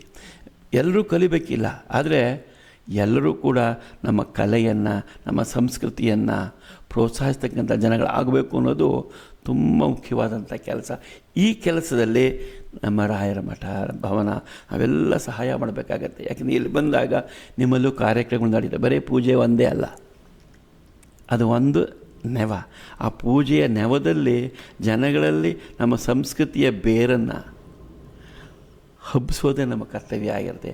ಅದು ನಡೀತಾ ಇದೆ, ಸಹಜವಾಗಿ ನಡೀತಾ ಇದೆ. ಮಕ್ಕಳು ಬಂದಾಗ ಇನ್ನು 16 ವರ್ಷ ಆದಮೇಲೆ ನಿಮ್ಮ ಮಕ್ಕಳು ಹೇಳ್ತಾರೆ ಅಮ್ಮ ಅಲ್ಲಿಗೆ ಹೋಗೋಣ ಅಂತ. ನಮ್ಮ ಕೆಲಸ ಅಲ್ಲಿಗೆ ಸಾರ್ಥಕವಾಯಿತು ನಮಗೆ ಅನ್ನಿಸ್ಬೇಕು.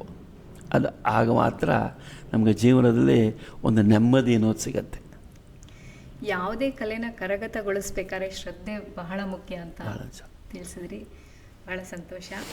ಭಾರತೀಯ ವಿದ್ಯಾಭವನ ಇನ್ನಷ್ಟು ಉತ್ತುಂಗ ಅಥವಾ ಉನ್ನತ ಮಟ್ಟಕ್ಕೆ ಬೆಳೆಸೋದ್ರಲ್ಲಿ ನೀವು ಕಾಣ್ತಿರೋ ತೊಡಕುಗಳೇನು? ಮುಖ್ಯವಾದ ತೊಡಕು ಅಂತಂದರೆ ಆರ್ಥಿಕವಾದಂಥದ್ದು. ನಮ್ಮಲ್ಲಿ ಹೇಳೋದಾದರೆ ನಮಗೆ ಪ್ರತಿ ವರ್ಷವೂ ಕೂಡ 100 ಜನ ಬೇರೆ ಬೇರೆ ರೀತಿಯಲ್ಲಿ ಸಹಾಯ ಮಾಡ್ತಾರೆ. ಆದರೆ ವಿದ್ಯಾಭವನ ಅನ್ನೋದು ಬಹಳ ದೊಡ್ಡ ಮರವಾಗಿ ಬೆಳೆದಿದೆ. ಈಗ ನಮ್ಮಲ್ಲಿ ಕೆಲಸ ಮಾಡೋರು ಸಾಕಷ್ಟು ಜನ ಇದ್ದಾರೆ. ಆದರೆ ಬೇರೆ ಬೇರೆ ಜಾಗಗಳಲ್ಲೂ ಕೂಡ ನಾವು ಏನು ಹೇಳ್ಕೊಡ್ತಾ ಇದ್ದೀವಿ ಅಂತಹ ವಿಷಯಗಳ ಬಗ್ಗೆ ಪಾಠ ಮಾಡೋರು ಸಿಕ್ಕಿರೋದ್ರಿಂದ ನಮ್ಮಲ್ಲಿ ಕೆಲವು ತರಗತಿಗಳಿಗೆ ಸಹಜವಾಗಿ ವಿದ್ಯಾರ್ಥಿಗಳ ಸಂಖ್ಯೆ ಅಲ್ಲಿ ಇಲ್ಲಿ ಕಡಿಮೆ ಆಗೋಕ್ಕೆ ಶುರು ಆಗಿದೆ. ಹೀಗಾದರೆ ಏನಾಗುತ್ತೆ ಅಂದರೆ ಬರೀ ನಾವು ಹರಿಯವರಿಗೆ ಮಾತಾಡ್ತಾ ಇರಬೇಕಾದ್ರೆ ಏನು ಮಾರ್ಕೆಟಿಂಗ್ ಅಂತ ಹೇಳಿದ್ವಿ, ಬರೀ ಮಾರ್ಕೆಟಿಂಗ್ ಒಂದರಿಂದ ಸಾಲದು. ಹಾಗಾಗಿ ಆ ವಿಷಯಗಳಲ್ಲಿ ನಮ್ಮ ಇದನ್ನು ಈ ತರಗತಿಗಳನ್ನು ನಿರಂತರವಾಗಿ ನಡೆಸ್ಕೊಂಡು ಹೋಗೋದು ಅನ್ನೋದು ನಮಗೆ ಯಾವಾಗಲೂ ಬೇಕಾಗಿರ್ತಕ್ಕಂಥ ಒಂದು ವಿಷಯ. ಆದರೆ ನಡೆಸ್ಕೊಂಡು ಹೋಗಬೇಕಲ್ಲ, ಅದು ತುಂಬ ಕಠಿಣವಾದಂಥ ಕೆಲಸ. ಅದಕ್ಕೆ ಸಾಕಷ್ಟು ಈ ಆರ್ಥಿಕ ಸಹಾಯ ಇಲ್ಲದೇ ಇದ್ದರೆ ಕಷ್ಟ ಆಗುತ್ತೆ. ಎರಡನೇದು, ಎಲ್ಲ ಕಡೆಗಳಲ್ಲೂ ಕೂಡ ಈ ತರಗತಿಗಳು ಸಿಗೋದ್ರಿಂದ ಏನಾಗುತ್ತೆ, ಒಬ್ಬರು ತಮ್ಮ ಮನೆಯಲ್ಲೇ ಬರೀ ತಬಲ ಹೇಳ್ಕೊಡ್ತಾರೆ, ಅಥವಾ ನಮ್ಮ ಮನೆಯಲ್ಲಿ ಹಿಂದೂಸ್ತಾನಿ ವೋಕಲ್ ಹೇಳ್ಕೊಡ್ತಾರೆ, ಅಥವಾ ಡ್ಯಾನ್ಸ್ ಹೇಳ್ಕೊಡ್ತಾರೆ. ಅದು ನಮ್ಮಲ್ಲಿ ಒಂದೇ ಕಡೆಯಲ್ಲಿ ಡ್ಯಾನ್ಸು, ಅದಕ್ಕೆ ಬೇಕಾದಂಥ ಭಾಷೆ, ಅದಕ್ಕೆ ಬೇಕಾದಂಥ ಮೃದಂಗ, ಇಷ್ಟು ಹೇಳ್ಕೊಡೋ ಜಾಗ ಇದೆ. ಅದರೇನಾಗುತ್ತೆ, ಈ ಜನಗಳಿಗೆ ಇದರ ಒಂದು ಪ್ರಾಮುಖ್ಯತೆ ಕೆಲವು ಸಲ ಗೊತ್ತಾಗದೇ ಇದ್ದಾಗ ಏನಾಗುತ್ತೆ, ಅಲ್ಲೇ ಕಲ್ತ್ಬಿಡ್ತಾರೆ. ಆದರೆ ಅವರ ಕಲಿಕೆ ಅನ್ನೋದು ಪೂರ್ಣ ಆಗೋದಿಲ್ಲ. ಅದಷ್ಟೊತ್ತಿಗೆ ತುಂಬ ತಡವಾಗಿ ಹೋಗ್ಬಿಟ್ಟಿರುತ್ತೆ. ಆ ನಿಟ್ಟಿನಲ್ಲಿ ನಮ್ಮಂಥ ಸಂಸ್ಥೆಗಳು ಕೆಲವೊಮ್ಮೆ ಇದರ ಪ್ರಭಾವಕ್ಕೆ ಸಿಕ್ಕಾಕ್ಕೊಂಡು ಸಫರ್ ಮಾಡುತ್ತವೆ. ಇದನ್ನೆಲ್ಲ ದಾಟ್ಕೊಂಡು ಹೋಗಬೇಕು ಹೇಗೆ ಅನ್ನೋದನ್ನು ನಾವು ಪ್ರತಿ ದಿವಸ ಪ್ರತಿ ದಿವಸ ನಾವು ನಮ್ಮ ಆಫೀಸ್ನಲ್ಲಿ ಕೂತಾಗಲೂ ಯೋಚನೆ ಮಾಡ್ತೈತಿ, ಏನು ಮಾಡಬೇಕು. ಈಗ 50 ವರ್ಷದಿಂದ ಮಾಡ್ಕೊಂಡು ಹೋಗಿದೆ. ನಮ್ಮಲ್ಲಿ ಶುರು ಮಾಡಿದಾಗ 50ರಿಂದ 60 ಹುಡುಗರು ಮಾತ್ರ ಇದ್ದರು. ನಾವು ಇದಕ್ಕೆ ಜಾಸ್ತಿ ಪ್ರಾಮುಖ್ಯತೆಯನ್ನು ಕೊಡಬೇಕು ಅಂಥೇಳಿ ಪೂರ್ಣಾವಧಿ ಅಧ್ಯಾಪಕರನ್ನ ಭಾರತದಿಂದ ಕರೆಸಿದ್ವಿ. ವಿದ್ಯಾರ್ಥಿಗಳ ಸಂಖ್ಯೆ 200, 300, 600, 880ರಿಂದ 900 ತನಕ ಹೋಗಿತ್ತು ನಮ್ಮ ವಿದ್ಯಾರ್ಥಿಗಳ ಸಂಖ್ಯೆ. ನಮ್ಮ ತರಗತಿಗಳಿಂದ ಬರ್ತಕ್ಕಂತಹ ಇದರಲ್ಲಿ ಹಣದಲ್ಲೇ ಸಾಕಷ್ಟು ನಮ್ಮ ಖರ್ಚು ವೆಚ್ಚಗಳನ್ನ ನೋಡ್ತಕ್ಕಂಥ ಒಂದು ಸ್ಥಿತಿ ನಮಗೆ ಸುಸ್ಥಿತಿ ಬಂದಿತ್ತು. ಆದರೆ ಈ ಕೋವಿಡ್ ಟೈಮಲ್ಲಿ 2 ವರ್ಷ ಎಲ್ಲವನ್ನೂ ನಿಲ್ಲಿಸ್ಬೇಕಾಯ್ತಲ್ಲ. ಆ ಸಮಯದಲ್ಲಿ ಅರ್ಧ ಜನ ಮನೇಲೇ ಇರೋಕ್ಕೆ ಶುರು ಮಾಡಿಬಿಟ್ರು. ಮನೆಯಲ್ಲೇ ಇರೋಕ್ಕೆ ಶುರು ಮಾಡಿದ ಮೇಲೆ ಅವರಿಗೆ ಆ ಸೋಮಾರ್ತನ ಅನ್ನೋದು ಅಭ್ಯಾಸ ಆಗೋಗ್ಬಿಟ್ರೆ ಮನೆ ಹೊರಗಡೆ ಬರೋದಿಲ್ಲ. ಯಾಕೆ ಇದರಲ್ಲೇ ನಮಗೆ ತರಗತಿ ಕೊಡಬಾರ್ದು ಆನ್ಲೈನಲ್ಲಿ ಕೇಳ್ತಾರೆ. ಕೆಲವು ವಿಷಯಗಳನ್ನು ಆನ್ಲೈನಲ್ಲಿ ನೀವು ಹೇಳ್ಕೊಡ್ಬೋದು, ತೊಂದರೆ ಇಲ್ಲ. ಈಗ ಉದಾಹರಣೆಗೆ ಭಾಷೆ, ಸಂಸ್ಕೃತವನ್ನು ಮನೆಯಲ್ಲಿ ಹೇಳ್ಕೊಡ್ಬೋದು. ಎಲ್ಲರೂ ಬರ್ತಾರೆ, ಆನ್ಲೈನ್ ಇಟ್ಕೊಂಬಿಟ್ಟು ಹೇಳಿ, ಏನು ತೊಂದರೆ ಇಲ್ಲ. ಆದರೆ ಈಗ ನೃತ್ಯ ಅಥವಾ ಸಂಗೀತ, ಒಂದು ಮನೆಯಲ್ಲಿ 4 ಜನ ಮೃದಂಗದವರಿದ್ದರು, ಅವರಿಗೆಲ್ಲ ಹೇಳ್ಕೊಡ್ಬೇಕಾದ್ರೆ ಮೃದಂಗವನ್ನು ಟ್ಯೂನ್ ಮಾಡೋದು ಹೇಗೆ ಅಂತ ಹೇಗೆ ಹೇಳ್ಕೊಡ್ತೀರಿ ಆನ್ಲೈನಲ್ಲಿ? ಅಥವಾ ಸಂಗೀತದಲ್ಲಿ ಶ್ರುತಿಬದ್ಧವಾಗಿ ಹಾಡಬೇಕು, ನಿನ್ನ ಶ್ರುತಿ ತಪ್ತಾ ಇದೆಯಾ ಅಂತ ಹೇಗೆ ಹೇಳ್ಕೊಡ್ತೀರಿ? ನಿರ್ವಾಹ ಇಲ್ಲದೇ ಇರೋ ಟೈಮಲ್ಲಿ ಹೇಗೋ ಮ್ಯಾನೇಜ್ ಮಾಡೋದಕ್ಕೆ ಆನ್ಲೈನ್ ಈಸ್ ಓಕೆ. ಆದರೆ ಯಾವ ಸಮಯದಲ್ಲಿ ನೀವು ತರಗತಿಯಲ್ಲೇ ಕೂತು 4 ಜನಗಳ ಜೊತೆ ಕಲಿಬೇಕೋ, ಬರದೇ ಇದ್ದರೆ ಅವರಿಗೂ ಕಷ್ಟ, ನಮಗೂ ನಷ್ಟ. ಈ ಥರ ಸ್ಥಿತಿಯನ್ನು ಯಾವ ರೀತಿ ನಾವು ಸುಧಾರಿಸ್ಕೊಂಬಿಟ್ಟು ಮುಂದಕ್ಕೆ ನಮ್ಮ ಸಂಸ್ಕೃತಿಯ ಕೆಲಸವನ್ನು ನಡೆಸ್ಕೊಂಡು ಹೋಗಬೇಕು ಅನ್ನೋದು ಸ್ವಲ್ಪ ನಮಗೆಲ್ಲ ನಾವೆಲ್ಲ ಚಿಂತಿಸಬೇಕಾಗಿರ್ತಕ್ಕಂಥ ಒಂದು ವಿಷಯ ಆಗಿದೆ. ಇದರ ಬಗ್ಗೆ ನಾವು ಯೋಚನೆ ಮಾಡ್ತಾಯಿದ್ದೀವಿ. ಬೇರೆ ಬೇರೆ ಶಾಲೆಗಳಿಗೆ ಮಕ್ಕಳನ್ನು ಕರ್ಕೊಂಡು ಹೋಗೋದು, ಇಲ್ಲಿನ ಶಾಲೆಗಳಲ್ಲೂ ಕೂಡ ನಮ್ಮ ಈ ವಿಷಯಗಳು ಏನಿದೆ, ಸಂಗೀತವೇ ಆಗಿರ್ಬೋದು, ಭಾಷೆನೇ ಆಗಿರ್ಬೋದು, ಅದನ್ನು ಕಲಿಸೋದಕ್ಕೆ ಯಾವುದೇ ರೀತಿಯ ಅವಕಾಶ ಸಿಗುತ್ತಾ ನೋಡಿ ಮೆಲ್ಲಕ್ಕೆ ಅಲ್ಲಿ ಇವನ್ನೆಲ್ಲ ಇಂಟ್ರೊಡ್ಯೂಸ್ ಮಾಡಿದ್ರೆ ಏನಾಗುತ್ತೆ, ನಮ್ಮ ವ್ಯಾಪ್ತಿ ದೊಡ್ಡದಾಗತ್ತೆ. ಆವಾಗ ನಮ್ಮ ಮಕ್ಕಳನ್ನೆಲ್ಲ ಅಲ್ಲಿ ಕರೆಸ್ಬೋದು. ನಾವು ಹೇಳಿಕೊಟ್ಟು ಹುಡುಗರು ಅಲ್ಲಿ ಹೋಗಿ ಪಾಠ ಹೇಳ್ಕೊಟ್ಬಿಟ್ಟು ಅವರೂ ಕೂಡ ಸ್ವಲ್ಪ ದುಡಿಯೋ ಹಾಗಾದರೆ ಅದರಿಂದ ಅವರಿಗೂ ತೃಪ್ತಿ ಸಿಗತ್ತೆ, ನಮಗೂ ನಾವು ಮಾಡಿದಂಥ ಕೆಲಸದಿಂದ ಒಂದು ಮನಸ್ಸಿಗೆ ನೆಮ್ಮದಿ ಸಿಗತ್ತೆ. ಇದು ನಡೆಯಬೇಕಾಗಿರೋದು ನಿಜವಾದಂಥ ಒಂದು ದೊಡ್ಡ ಕೆಲಸ. ಇದು ಆಗಬೇಕಾದ್ರೆ ಬರೀ ಒಬ್ಬರಿಂದ ಆಗುವಂಥ ಕೆಲಸ ಇಲ್ಲ. 4-6 ಜನ 10 ಜನ ಒಟ್ಟಿಗೆ ಸೇರಿ ಇದಕ್ಕೆ ಸಹಾಯ ಮಾಡಬೇಕಾಗತ್ತೆ. ಶುರು ಮಾಡೋ ಸಮಯದಲ್ಲಿ ಖರ್ಚು ಜಾಸ್ತಿ ಇರುತ್ತೆ. ನಿಧಾನಕ್ಕೆ ಅದು ಸೆಲ್ಫ್ ಸಪೋರ್ಟಿಂಗ್ ಆ್ಯಕ್ಟಿವಿಟಿ ಆಗೋ ತನಕ ಸಹಾಯಕ್ಕೆ ಬೇಕಲ್ಲ. ಆ ನಿಟ್ಟಿನಲ್ಲಿ ನಾವು ಏನು ಮಾಡಬೇಕು ಅನ್ನೋದನ್ನು ನೋಡ್ತಾ ಇದ್ದೀವಿ. ಸುಲಭದ ಕೆಲಸ ಅಲ್ಲ. ಈ ಸಂಸ್ಕೃತಿ ನಮ್ಮ ಹಳೆಯ ಚೇರ್ಮನ್ ಒಬ್ಬರಿದ್ದರು, ನಮ್ಮ ಭವನಕ್ಕೆ 40 ವರ್ಷ ಸೇವೆ ಮಾಡಿ ಅವರು ರಿಟೈರ್ ಆಗಿ ಈಗ ತೀರ್ಕೊಂಡಿದ್ದಾರೆ, ಮಾಣಿಕ್ ದಲಾಲ್ ಅಂಥೇಳಿ. ಅವ್ರು ಯಾವಾಗಲೂ ಹೇಳೋರು, ನಂದ, if you avoid rocks the boat will sail on its own ಅಂಥೇಳಿ. ಆಮೇಲೆ ಇನ್ನೊಂದು ವಿಷಯ ಅವರು ಹೇಳೋರು ಏನಪ್ಪ ಅಂದರೆ, ಈ ಚಾರಿಟಿ ಇನ್ಸ್ಟಿಟ್ಯೂಷನ್ಸ್ ಏನಿದೆ ಅಲ್ಲಿ ನಾವು ಬೆಳೆದ ಹಾಗೆ ಖರ್ಚು ಜಾಸ್ತಿ ಆಗುತ್ತೆ. ಅದೇ ಬಿಸ್ನೆಸ್ ಬೆಳೆದ ಹಾಗೆ ಉತ್ಪತ್ತಿ ಜಾಸ್ತಿ ಆಗುತ್ತೆ. ಚಾರಿಟಿ ಬೆಳೆದಾಗೆ ಖರ್ಚು ಜಾಸ್ತಿ ಆಗುತ್ತೆ. ಹಾಗಾಗಿ ಇದನ್ನು ಹೇಗೆ ನಿಭಾಯಿಸ್ಕೊಂಡು ಹೋಗೋದು ಅನ್ನೋದನ್ನು ಅದರ ಬಗ್ಗೆ ನಾವು ಯಾವಾಗಲೂ ಯೋಚನೆ ಮಾಡ್ತಾ ಇರ್ತೀವಿ. ನಮ್ಮದು ಏನಪ್ಪ ಅಂದರೆ, it has become an adventure in faith ಅಂಥೇಳಿ. ನಾವೆಲ್ಲ ಕೈಯಲ್ಲಿ ಭಿಕ್ಷಾ ಪಾತ್ರೆ ಹಿಡ್ಕೊಂಡು ಹೋಗ್ತಾ ಇದ್ದೀವಿ. ನಾವು ಮಾಡ್ತಾ ಇರೋ ಕೆಲಸ ಜನಗಳಿಗೋಸ್ಕರ ಮಾಡ್ತಾ ಇರ್ತಕ್ಕಂಥ ಕೆಲಸ. ಕೊಟ್ಟರೆ ಸಂತೋಷ, ಕೊಡದೇ ಇದ್ರೆ ದುಃಖ ಇಲ್ಲ. ಅವರ ಬಗ್ಗೆಯೂ ನಮಗೆ ಯಾವುದೇ ರೀತಿಯ ಬೇಸರ ಇಲ್ಲ. ಭಗವಂತ ಅವರಿಗೂ ಒಳ್ಳೇದು ಮಾಡಲಿ ಅಂತ ಹೇಳ್ಕೊಂಬಿಟ್ಟು ಹೋಗ್ತೀವಿ. ನಮ್ಮೆಲ್ಲರ ಕೆಲಸವೂ ಅದೇ, ಮಠದ ಕೆಲಸವೂ ಅದೇ ಆಗಬೇಕು, ಭವನದ ಕೆಲಸವೂ ಅದೇ ಆಗಬೇಕು. ನಾವೆಲ್ಲ ನಮಗೋಸ್ಕರ ಏನೂ ಮಾಡ್ತಾರೆ. ನೀವೆಲ್ಲ ಏನು ಮಾಡ್ತಾಯಿದ್ದೀರಿ? ನಿಮ್ಮ ಸಮಯವನ್ನೆಲ್ಲ ಕೊಟ್ಟು ಬರ್ತಾಯಿದ್ರಿ. ಯಾತಕ್ಕೆ? ನಿಮ್ಗೆ ಅದರಿಂದ ಏನಾದರೂ ಪರ್ಸನಲ್ ಲಾಭ ಇದೆಯಾ? ಏನೂ ಇಲ್ಲ. ಆದರೆ ಮನಸ್ಸಿಗೆ ಒಂದು ಸಮಾಧಾನ, ಆ ಥರ ಸಮಾಧಾನದ ಒಂದು ಆನಂದವನ್ನು ಕೊಡ್ತಕ್ಕಂಥ ಕೆಲಸದಲ್ಲಿ ತೊಡ್ಕೊಳ್ಳೋದಿದೆಯಲ್ಲ, ಅದಕ್ಕಿಂತ ದೊಡ್ಡ ವಿಷಯ ಏನೊಂದಿಲ್ಲ. ನಿಮ್ಮ ಸಂಸ್ಥೆಯ ತೊಡಕುಗಳನ್ನು ನೀಗಿಸಲು ನಮ್ಮ ರಾಯರ ಪರಿವಾರ ಅಥವಾ ಬಂಧುಗಳು ಯಾವ ರೀತಿ ಸಹಾಯ ಮಾಡ್ಬೋದು? ನಿಮಗೆ ಹಣದ ಸಹಾಯ ಇಲ್ದಿರ ದಯವಿಟ್ಟು ತಿಳಿಸ್ಕೊಡಿ. ನಮ್ಮಲ್ಲಿ ಏನಪ್ಪ ಅಂತಂದರೆ, ಒಳ್ಳೆಯ ಮೇಷ್ಟ್ರುಗಳಿದ್ದಾರೆ. ಆಮೇಲೆ ಆಫೀಸಲ್ಲಿ ಎಲ್ರಿಗೂ ಸಹಾಯ ಮಾಡ್ತಕ್ಕಂಥ 4-6 ಜನ ಕೆಲಸ ಮಾಡೋರು ಅವೆಲ್ಲ ಇದ್ದೀವಿ. ಆದರೆ ಎಲ್ಲ ವಿಭಾಗಗಳಲ್ಲೂ ಕೂಡ ವಿಶೇಷವಾದಂತಹ ಜ್ಞಾನ ಪಡ್ಕೊಂಡಿರೋರು ಸ್ಪೆಷಲಿಸ್ಟ್ ಅಂತ ಹೇಳ್ತೀವಿ, ನಮ್ಮಲ್ಲಿ ಇರಲಿಕ್ಕೆ ಸಾಧ್ಯ ಇಲ್ಲ. ಆಮೇಲೆ ಬರೀ ಹಣ ಕೊಟ್ಟು ಯಾವುದೇ ಕೆಲಸವನ್ನು ಮಾಡಿಸ್ಕೊಳ್ತೀವಿ ಅನ್ನೋದು ಆಗುವಂಥದ್ದು ಅಲ್ಲ. ಹಾಗಾಗಿ ನಮಗೆ ನಾವು ಜಾಸ್ತಿ ನಮ್ಮ ಕೆಲಸದಲ್ಲಿ ವಾಲಂಟಿಯರ್ಸ್ ಅವರ ಸಹಾಯವನ್ನು ಯಾವತ್ತೂ ಕೂಡ ನಾವು ವಿ ಎಕ್ಸ್ಪೆಕ್ಟ್ ನಮ್ಮಲ್ಲಿ ಇದ್ದಾರೆ. ಆದರೆ ಏನಾಗುತ್ತೆ, ಕೆಲವು ವಿಷಯಗಳಲ್ಲಿ ಆ ಎಕ್ಸ್ಪರ್ಟೀಸ್ ಏನಿದೆ ನಮಗೆ ಸಿಕ್ಕಿಲ್ಲ. ಅದು ಸಿಕ್ಕಿದರೆ ಬಹುಶಃ ನಮಗೆ ಯಾವುದೇ ಒಂದು ಕೆಲಸವಾಗಲಿ ನಾವು ಚೂರು ಕಷ್ಟ ಇಲ್ಲದೆ ನಡೆಸಬಹುದು.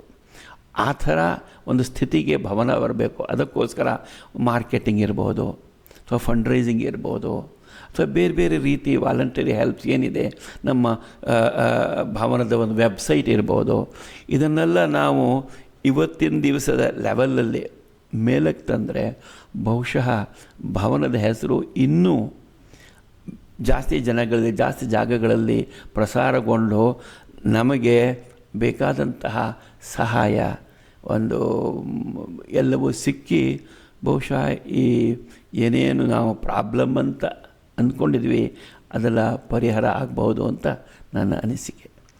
ಈ ಪಾಡ್ಕಾಸ್ಟ್ ಕೇಳ್ತಾ ಇರೋ ರಾಯರ ಬಂಧುಗಳಲ್ಲಿ ಯಾರು ಒಬ್ಬರಾರು ಮುಂದೆ ಬಂದು ನಿಮಗೆ ಸಹಾಯ ಮಾಡ್ತಾರೆ ಅಂತ ಆಶಿಸ್ತೀನಿ.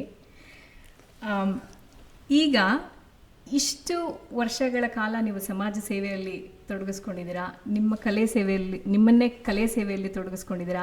ನಿಮಗೆ ಬಹಳ ಸಂತೃಪ್ತಿ ತಂದುಕೊಟ್ಟಂಥ ಕ್ಷಣ ಯಾವುದು? ಅದು ಆಧ್ಯಾತ್ಮಿಕವಾಗಿ ಆಗ್ಬೋದು, ಕಲಾ ಸೇವೆಯಲ್ಲಿ ಆಗ್ಬೋದು. ಅದ್ರ ಬಗ್ಗೆ ದಯವಿಟ್ಟು ತಿಳಿಸ್ಕೊಡಿ ನಮಗೆ.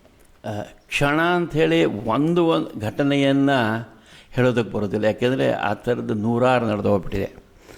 ನಾನು 72ರಿಂದ ಹೇಳಬೇಕು ಅಂತಂದರೆ, ಮೊದಲನೇದು ನಮ್ಮ ಅಫ್ಕೋರ್ಸ್ ವಿದ್ಯಾಭವನದಲ್ಲಿ ಸೇರಿದಾಗ ಘಟಾನುಘಟಿಗಳ ಪರಿಚಯ. ನಮ್ಮ MS ಸುಬ್ಬಲಕ್ಷ್ಮಿಯವರು ಇರ್ಬೋದು, ಪಂಡಿತ ರವಿಶಂಕರ್ ಅವರು ಇರ್ಬೋದು, ಜ್ಞಾನಿಗಳಾದಂಥ ಅನೇಕ ಉಪನ್ಯಾಸಕರು ಭವನಕ್ಕೆ ಬಂದ್ಬಿಟ್ಟು ಮಾತಾಡಿ ಎಲ್ಲ ಹೋಗಿದ್ದಾರೆ ಅವರು ಇರ್ಬೋದು. ಈಗ 15-20 ವರ್ಷಗಳ ಕೆಳಗಡೆ ಭೇಟಿಯಾದಂಥ ನಮ್ಮ ಸುಧಾಜಿ ಪರಿವಾರ ಇರಬಹುದು. ಇವರೆಲ್ಲರೂ ಕೂಡ ಭವನದ ಬಗ್ಗೆ ಇಟ್ಟಿಟ್ಕೊಂಡು ಬೆಳೆಸ್ಕೊಂಡಿರ್ತಕ್ಕಂಥ ಒಂದು ಭಾವನೆ, ಒಂದು ಸ್ನೇಹ, ಒಂದು ಸಹಾಯ ಪರತೆ ಇದೆಯಲ್ಲ, ಅದು ನಮ್ಮನ್ನೆಲ್ಲ ಮೂಕರನ್ನಾಗಿ ಮಾಡಿದೆ. ನಿಜವಾಗಿ ಹೇಳ್ತೀನಿ, ಯಾವಾಗಲೂ ನಾನು I am a paid servant of the Bhavan. ನನಗೆ ಭವನ ಸಂಬಳ ಕೊಡುತ್ತೆ, ಅದು ನನ್ನ ಕರ್ತವ್ಯ. ಆದರೆ ಎಲ್ಲರಿಗೂ ಕೂಡ ಅನೇಕ ಜನ ಸಹಾಯ ಮಾಡೋಕ್ಕೆ ಬರ್ತಾರೆ. ಅವರು ತಮ್ಮ ಸಮಯ ಕೊಟ್ಬಿಟ್ಟು ತಮ್ಮ ಹಣವನ್ನು ಖರ್ಚು ಮಾಡ್ಕೊಂಬಿಟ್ಟು ಬಂದ್ಬಿಟ್ಟು ಭವನಕ್ಕೆ ಸಹಾಯ ಮಾಡ್ತಾರಲ್ಲ, ಇವರೆಲ್ಲ ನೋಡಿದಾಗ ನಮಗೆ ಜೀವನದಲ್ಲಿ ನಿಜವಾಗಿಯೂ ಆನಂದ ಅನ್ನೋದು ಕೊಡೋದ್ರಲ್ಲಿದೆ, ತಗೊಳ್ಳೋದ್ರಲ್ಲ. ಈಗ ಹೇಳಿದಂಥ ಅನೇಕ ಜನ ಅವರ ಬಗ್ಗೆ ನಾವು ಹೊಗಳಿಕೆ ಮಾತನ್ನು ಹೇಳಿದಾಗ ತುಂಬ ನಾಚ್ಕೋತಾರೆ, ಬೇಡ ಅಂತಾರೆ. ಯಾಕೆಂದರೆ ಅವರು ಅಷ್ಟೊಂದು ಪುಣ್ಯ ಸಂಪಾದನೆ ಮಾಡಿದ್ದಾರೆ, ಅವ್ರಿಗೆ ಗೊತ್ತಿದೆ ನಾವು ಯಾತಕ್ಕೋಸ್ಕರ ಮಾಡಬೇಕು ಅನ್ನೋದು. ಅವರು ಯಾವುದೇ ಸ್ವಾರ್ಥವೂ ಇಲ್ಲದೆ, ನೀವು ಅವ್ರ ಬಗ್ಗೆ ಹೇಳದೇ ಇದ್ದ ನಿಜವಾಗಿಯೂ ಯಾವುದೇ ರೀತಿಯ ಕೆಟ್ಟ ಭಾವನೆ ಇರೋದೇ ಇಲ್ಲ. ಕೆಲವು ಸಲ ಅನಿಸುತ್ತೆ, ನಾನು ಅಕಸ್ಮಾತ್ ಅವ್ರನ್ನ ಮೆನ್ಷನ್ ಮಾಡದೇ ಅವರು ಬೇಜಾರು ಮಾಡ್ಕೊ, ಇಲ್ಲೇ ಇಲ್ಲ. ಒಂದು ಕೈಯಲ್ಲಿ ಕೊಟ್ಟದ್ದನ್ನು ಇನ್ನೊಂದಕ್ಕೆ ಮರೆತೇ ಬಿಟ್ಟಿರ್ತಾರೆ ಅವರು. ಯಾಕೆಂದರೆ ಅವರ ಪುಣ್ಯ ಅಷ್ಟೇ ಇರುತ್ತೆ. ಅವ್ರ ಹಿಂದಿನವರಿಂದ ಅವ್ರು ಪಡ್ಕೊಂಬಂದಿರ್ತಕ್ಕಂಥ ಆ ಪುಣ್ಯ ಇದೆಯಲ್ಲ, ಆ ಪುಣ್ಯ ಎಷ್ಟಪ್ಪ ಅಂತಂದರೆ ನಾವೆಲ್ಲ ಅಂಥವರ ಪರಿಚಯ ಹೊಂದಿರೋದಕ್ಕೆ ನಾವು ಭಾಗ್ಯವಂತರು. ಉದಾಹರಣೆಗೆ ಇಲ್ಲಿಗೆ ರಾಯರ ಮಠಕ್ಕೆ ತಗೊಳ್ಳಿ, ಸುಧಾಜಿ ಪರಿಹಾರ, ನಮಗೂ ಅಷ್ಟೇ.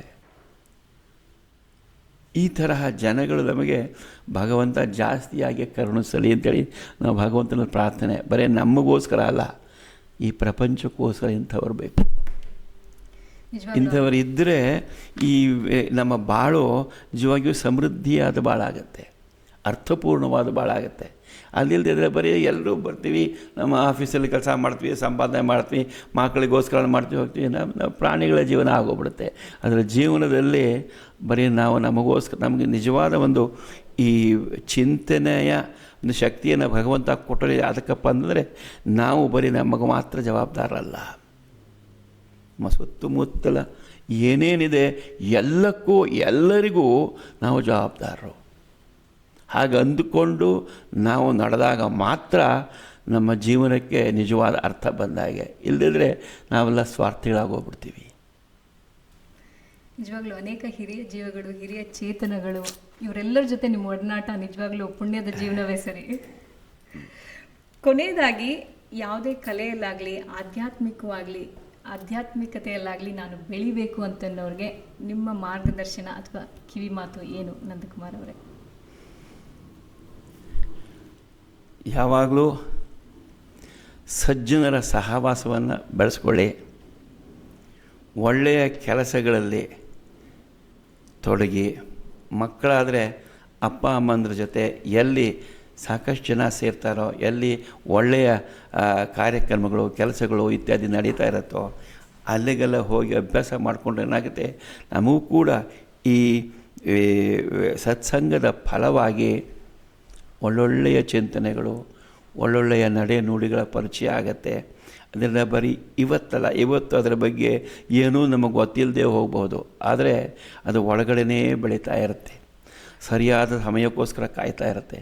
ಸಮಯ ಬಂದಾಗ ಅದು ಚಿಗುರುತ್ತೆ. ಅದು ಚಿಗುರೋದಕ್ಕೆ ಅವಕಾಶ ಮಾಡಿಕೊಡ್ಬೇಕಾಗಿರುವಂಥದ್ದು ನಮ್ಮ ಕರ್ತವ್ಯ. ನಾವೆಲ್ಲ ಅಂತಹ ಕರ್ತವ್ಯದಲ್ಲಿ ಯಾವತ್ತು ಯಶಸ್ವಿಗಳಾಗೋಣ ಅಂಥೇಳಿ ನನ್ನ ಪ್ರಾರ್ಥನೆ. ನಮ್ಮೆಲ್ಲರಿಗೂ ಕೂಡ ಆ ಕರ್ತವ್ಯ ಮಾಡ್ತಕ್ಕಂಥ ಒಂದು ಇದು ಪ್ರೇರಣೆಯನ್ನು ರಾಯರು ನೀಡಬೇಕು, ರಾಯರು ನೀಡಲಿ ಅಂತೇಳಿ ನಾನು ಪ್ರಾರ್ಥನೆ ಮಾಡ್ತೀನಿ. ಇಷ್ಟೊತ್ತು ನಿಮ್ಮ ಅಮೂಲ್ಯವಾದ ಸಮಯವನ್ನು ನಮಗೆ ಕೊಟ್ಟು ನಿಮ್ಮ ಜೀವನದ ಅನುಭವವನ್ನು ನಮ್ಮ ಜೊತೆ ಹಂಚಿಕೊಂಡಿದ್ದೀರಾ. ನಿಮಗೆ ಬಹಳ ತುಂಬು ಹೃದಯದ ಧನ್ಯವಾದಗಳು. ಸ್ಮಿತಾ ಅವರೇ, ನಿಮ್ಮ ಜೊತೆಯಲ್ಲಿ ಇಷ್ಟೊತ್ತು ಮಾತಾಡಿ ಇಲ್ಲಿ ನಮ್ಮ ಶ್ರೀಹರಿಯವರು ನನ್ನನ್ನು ಬನ್ನಿ ಅಂತ ಕೇಳಿಕೊಂಡಾಗ ಇದು ನನಗೆ ಮನಸ್ಸಿಗೆ ಬಹಳ ಆನಂದ ಆಯಿತು. ಆ ಇದರಲ್ಲಿ ಇಲ್ಲಿಗೆ ಬಂದು ನಿಮ್ಮೊಡನೆ ಇಷ್ಟೊತ್ತು ಕಾಲ ಕಳೆದದ್ದು ರಾಯರ ಮಠದಲ್ಲಿ ಇಂತಹ ಒಳ್ಳೆಯ ಅದ್ಭುತವಾದಂಥ ಜಾಗದಲ್ಲಿ ಎಲ್ಲಿ ಸಾವಿರಾರು ಜನ ಸಜ್ಜನರು ಬಂದು ಹೋಗಿದ್ದಾರೋ ಅಂಥ ಜಾಗದಲ್ಲಿ ಕೂತ್ಬಿಟ್ಟು ಮಾತಾಡ್ತಕ್ಕಂಥ ಒಂದು ಅವಕಾಶ ಕಲ್ಪಿಸ್ಕೊಟ್ರೆ ನಿಮಗೆ ಅನಂತ ಧನ್ಯವಾದಗಳು. ನಮಸ್ಕಾರ. ಮನಸ್ಸು ನಮಸ್ಕಾರ. ನಮಸ್ಕಾರ.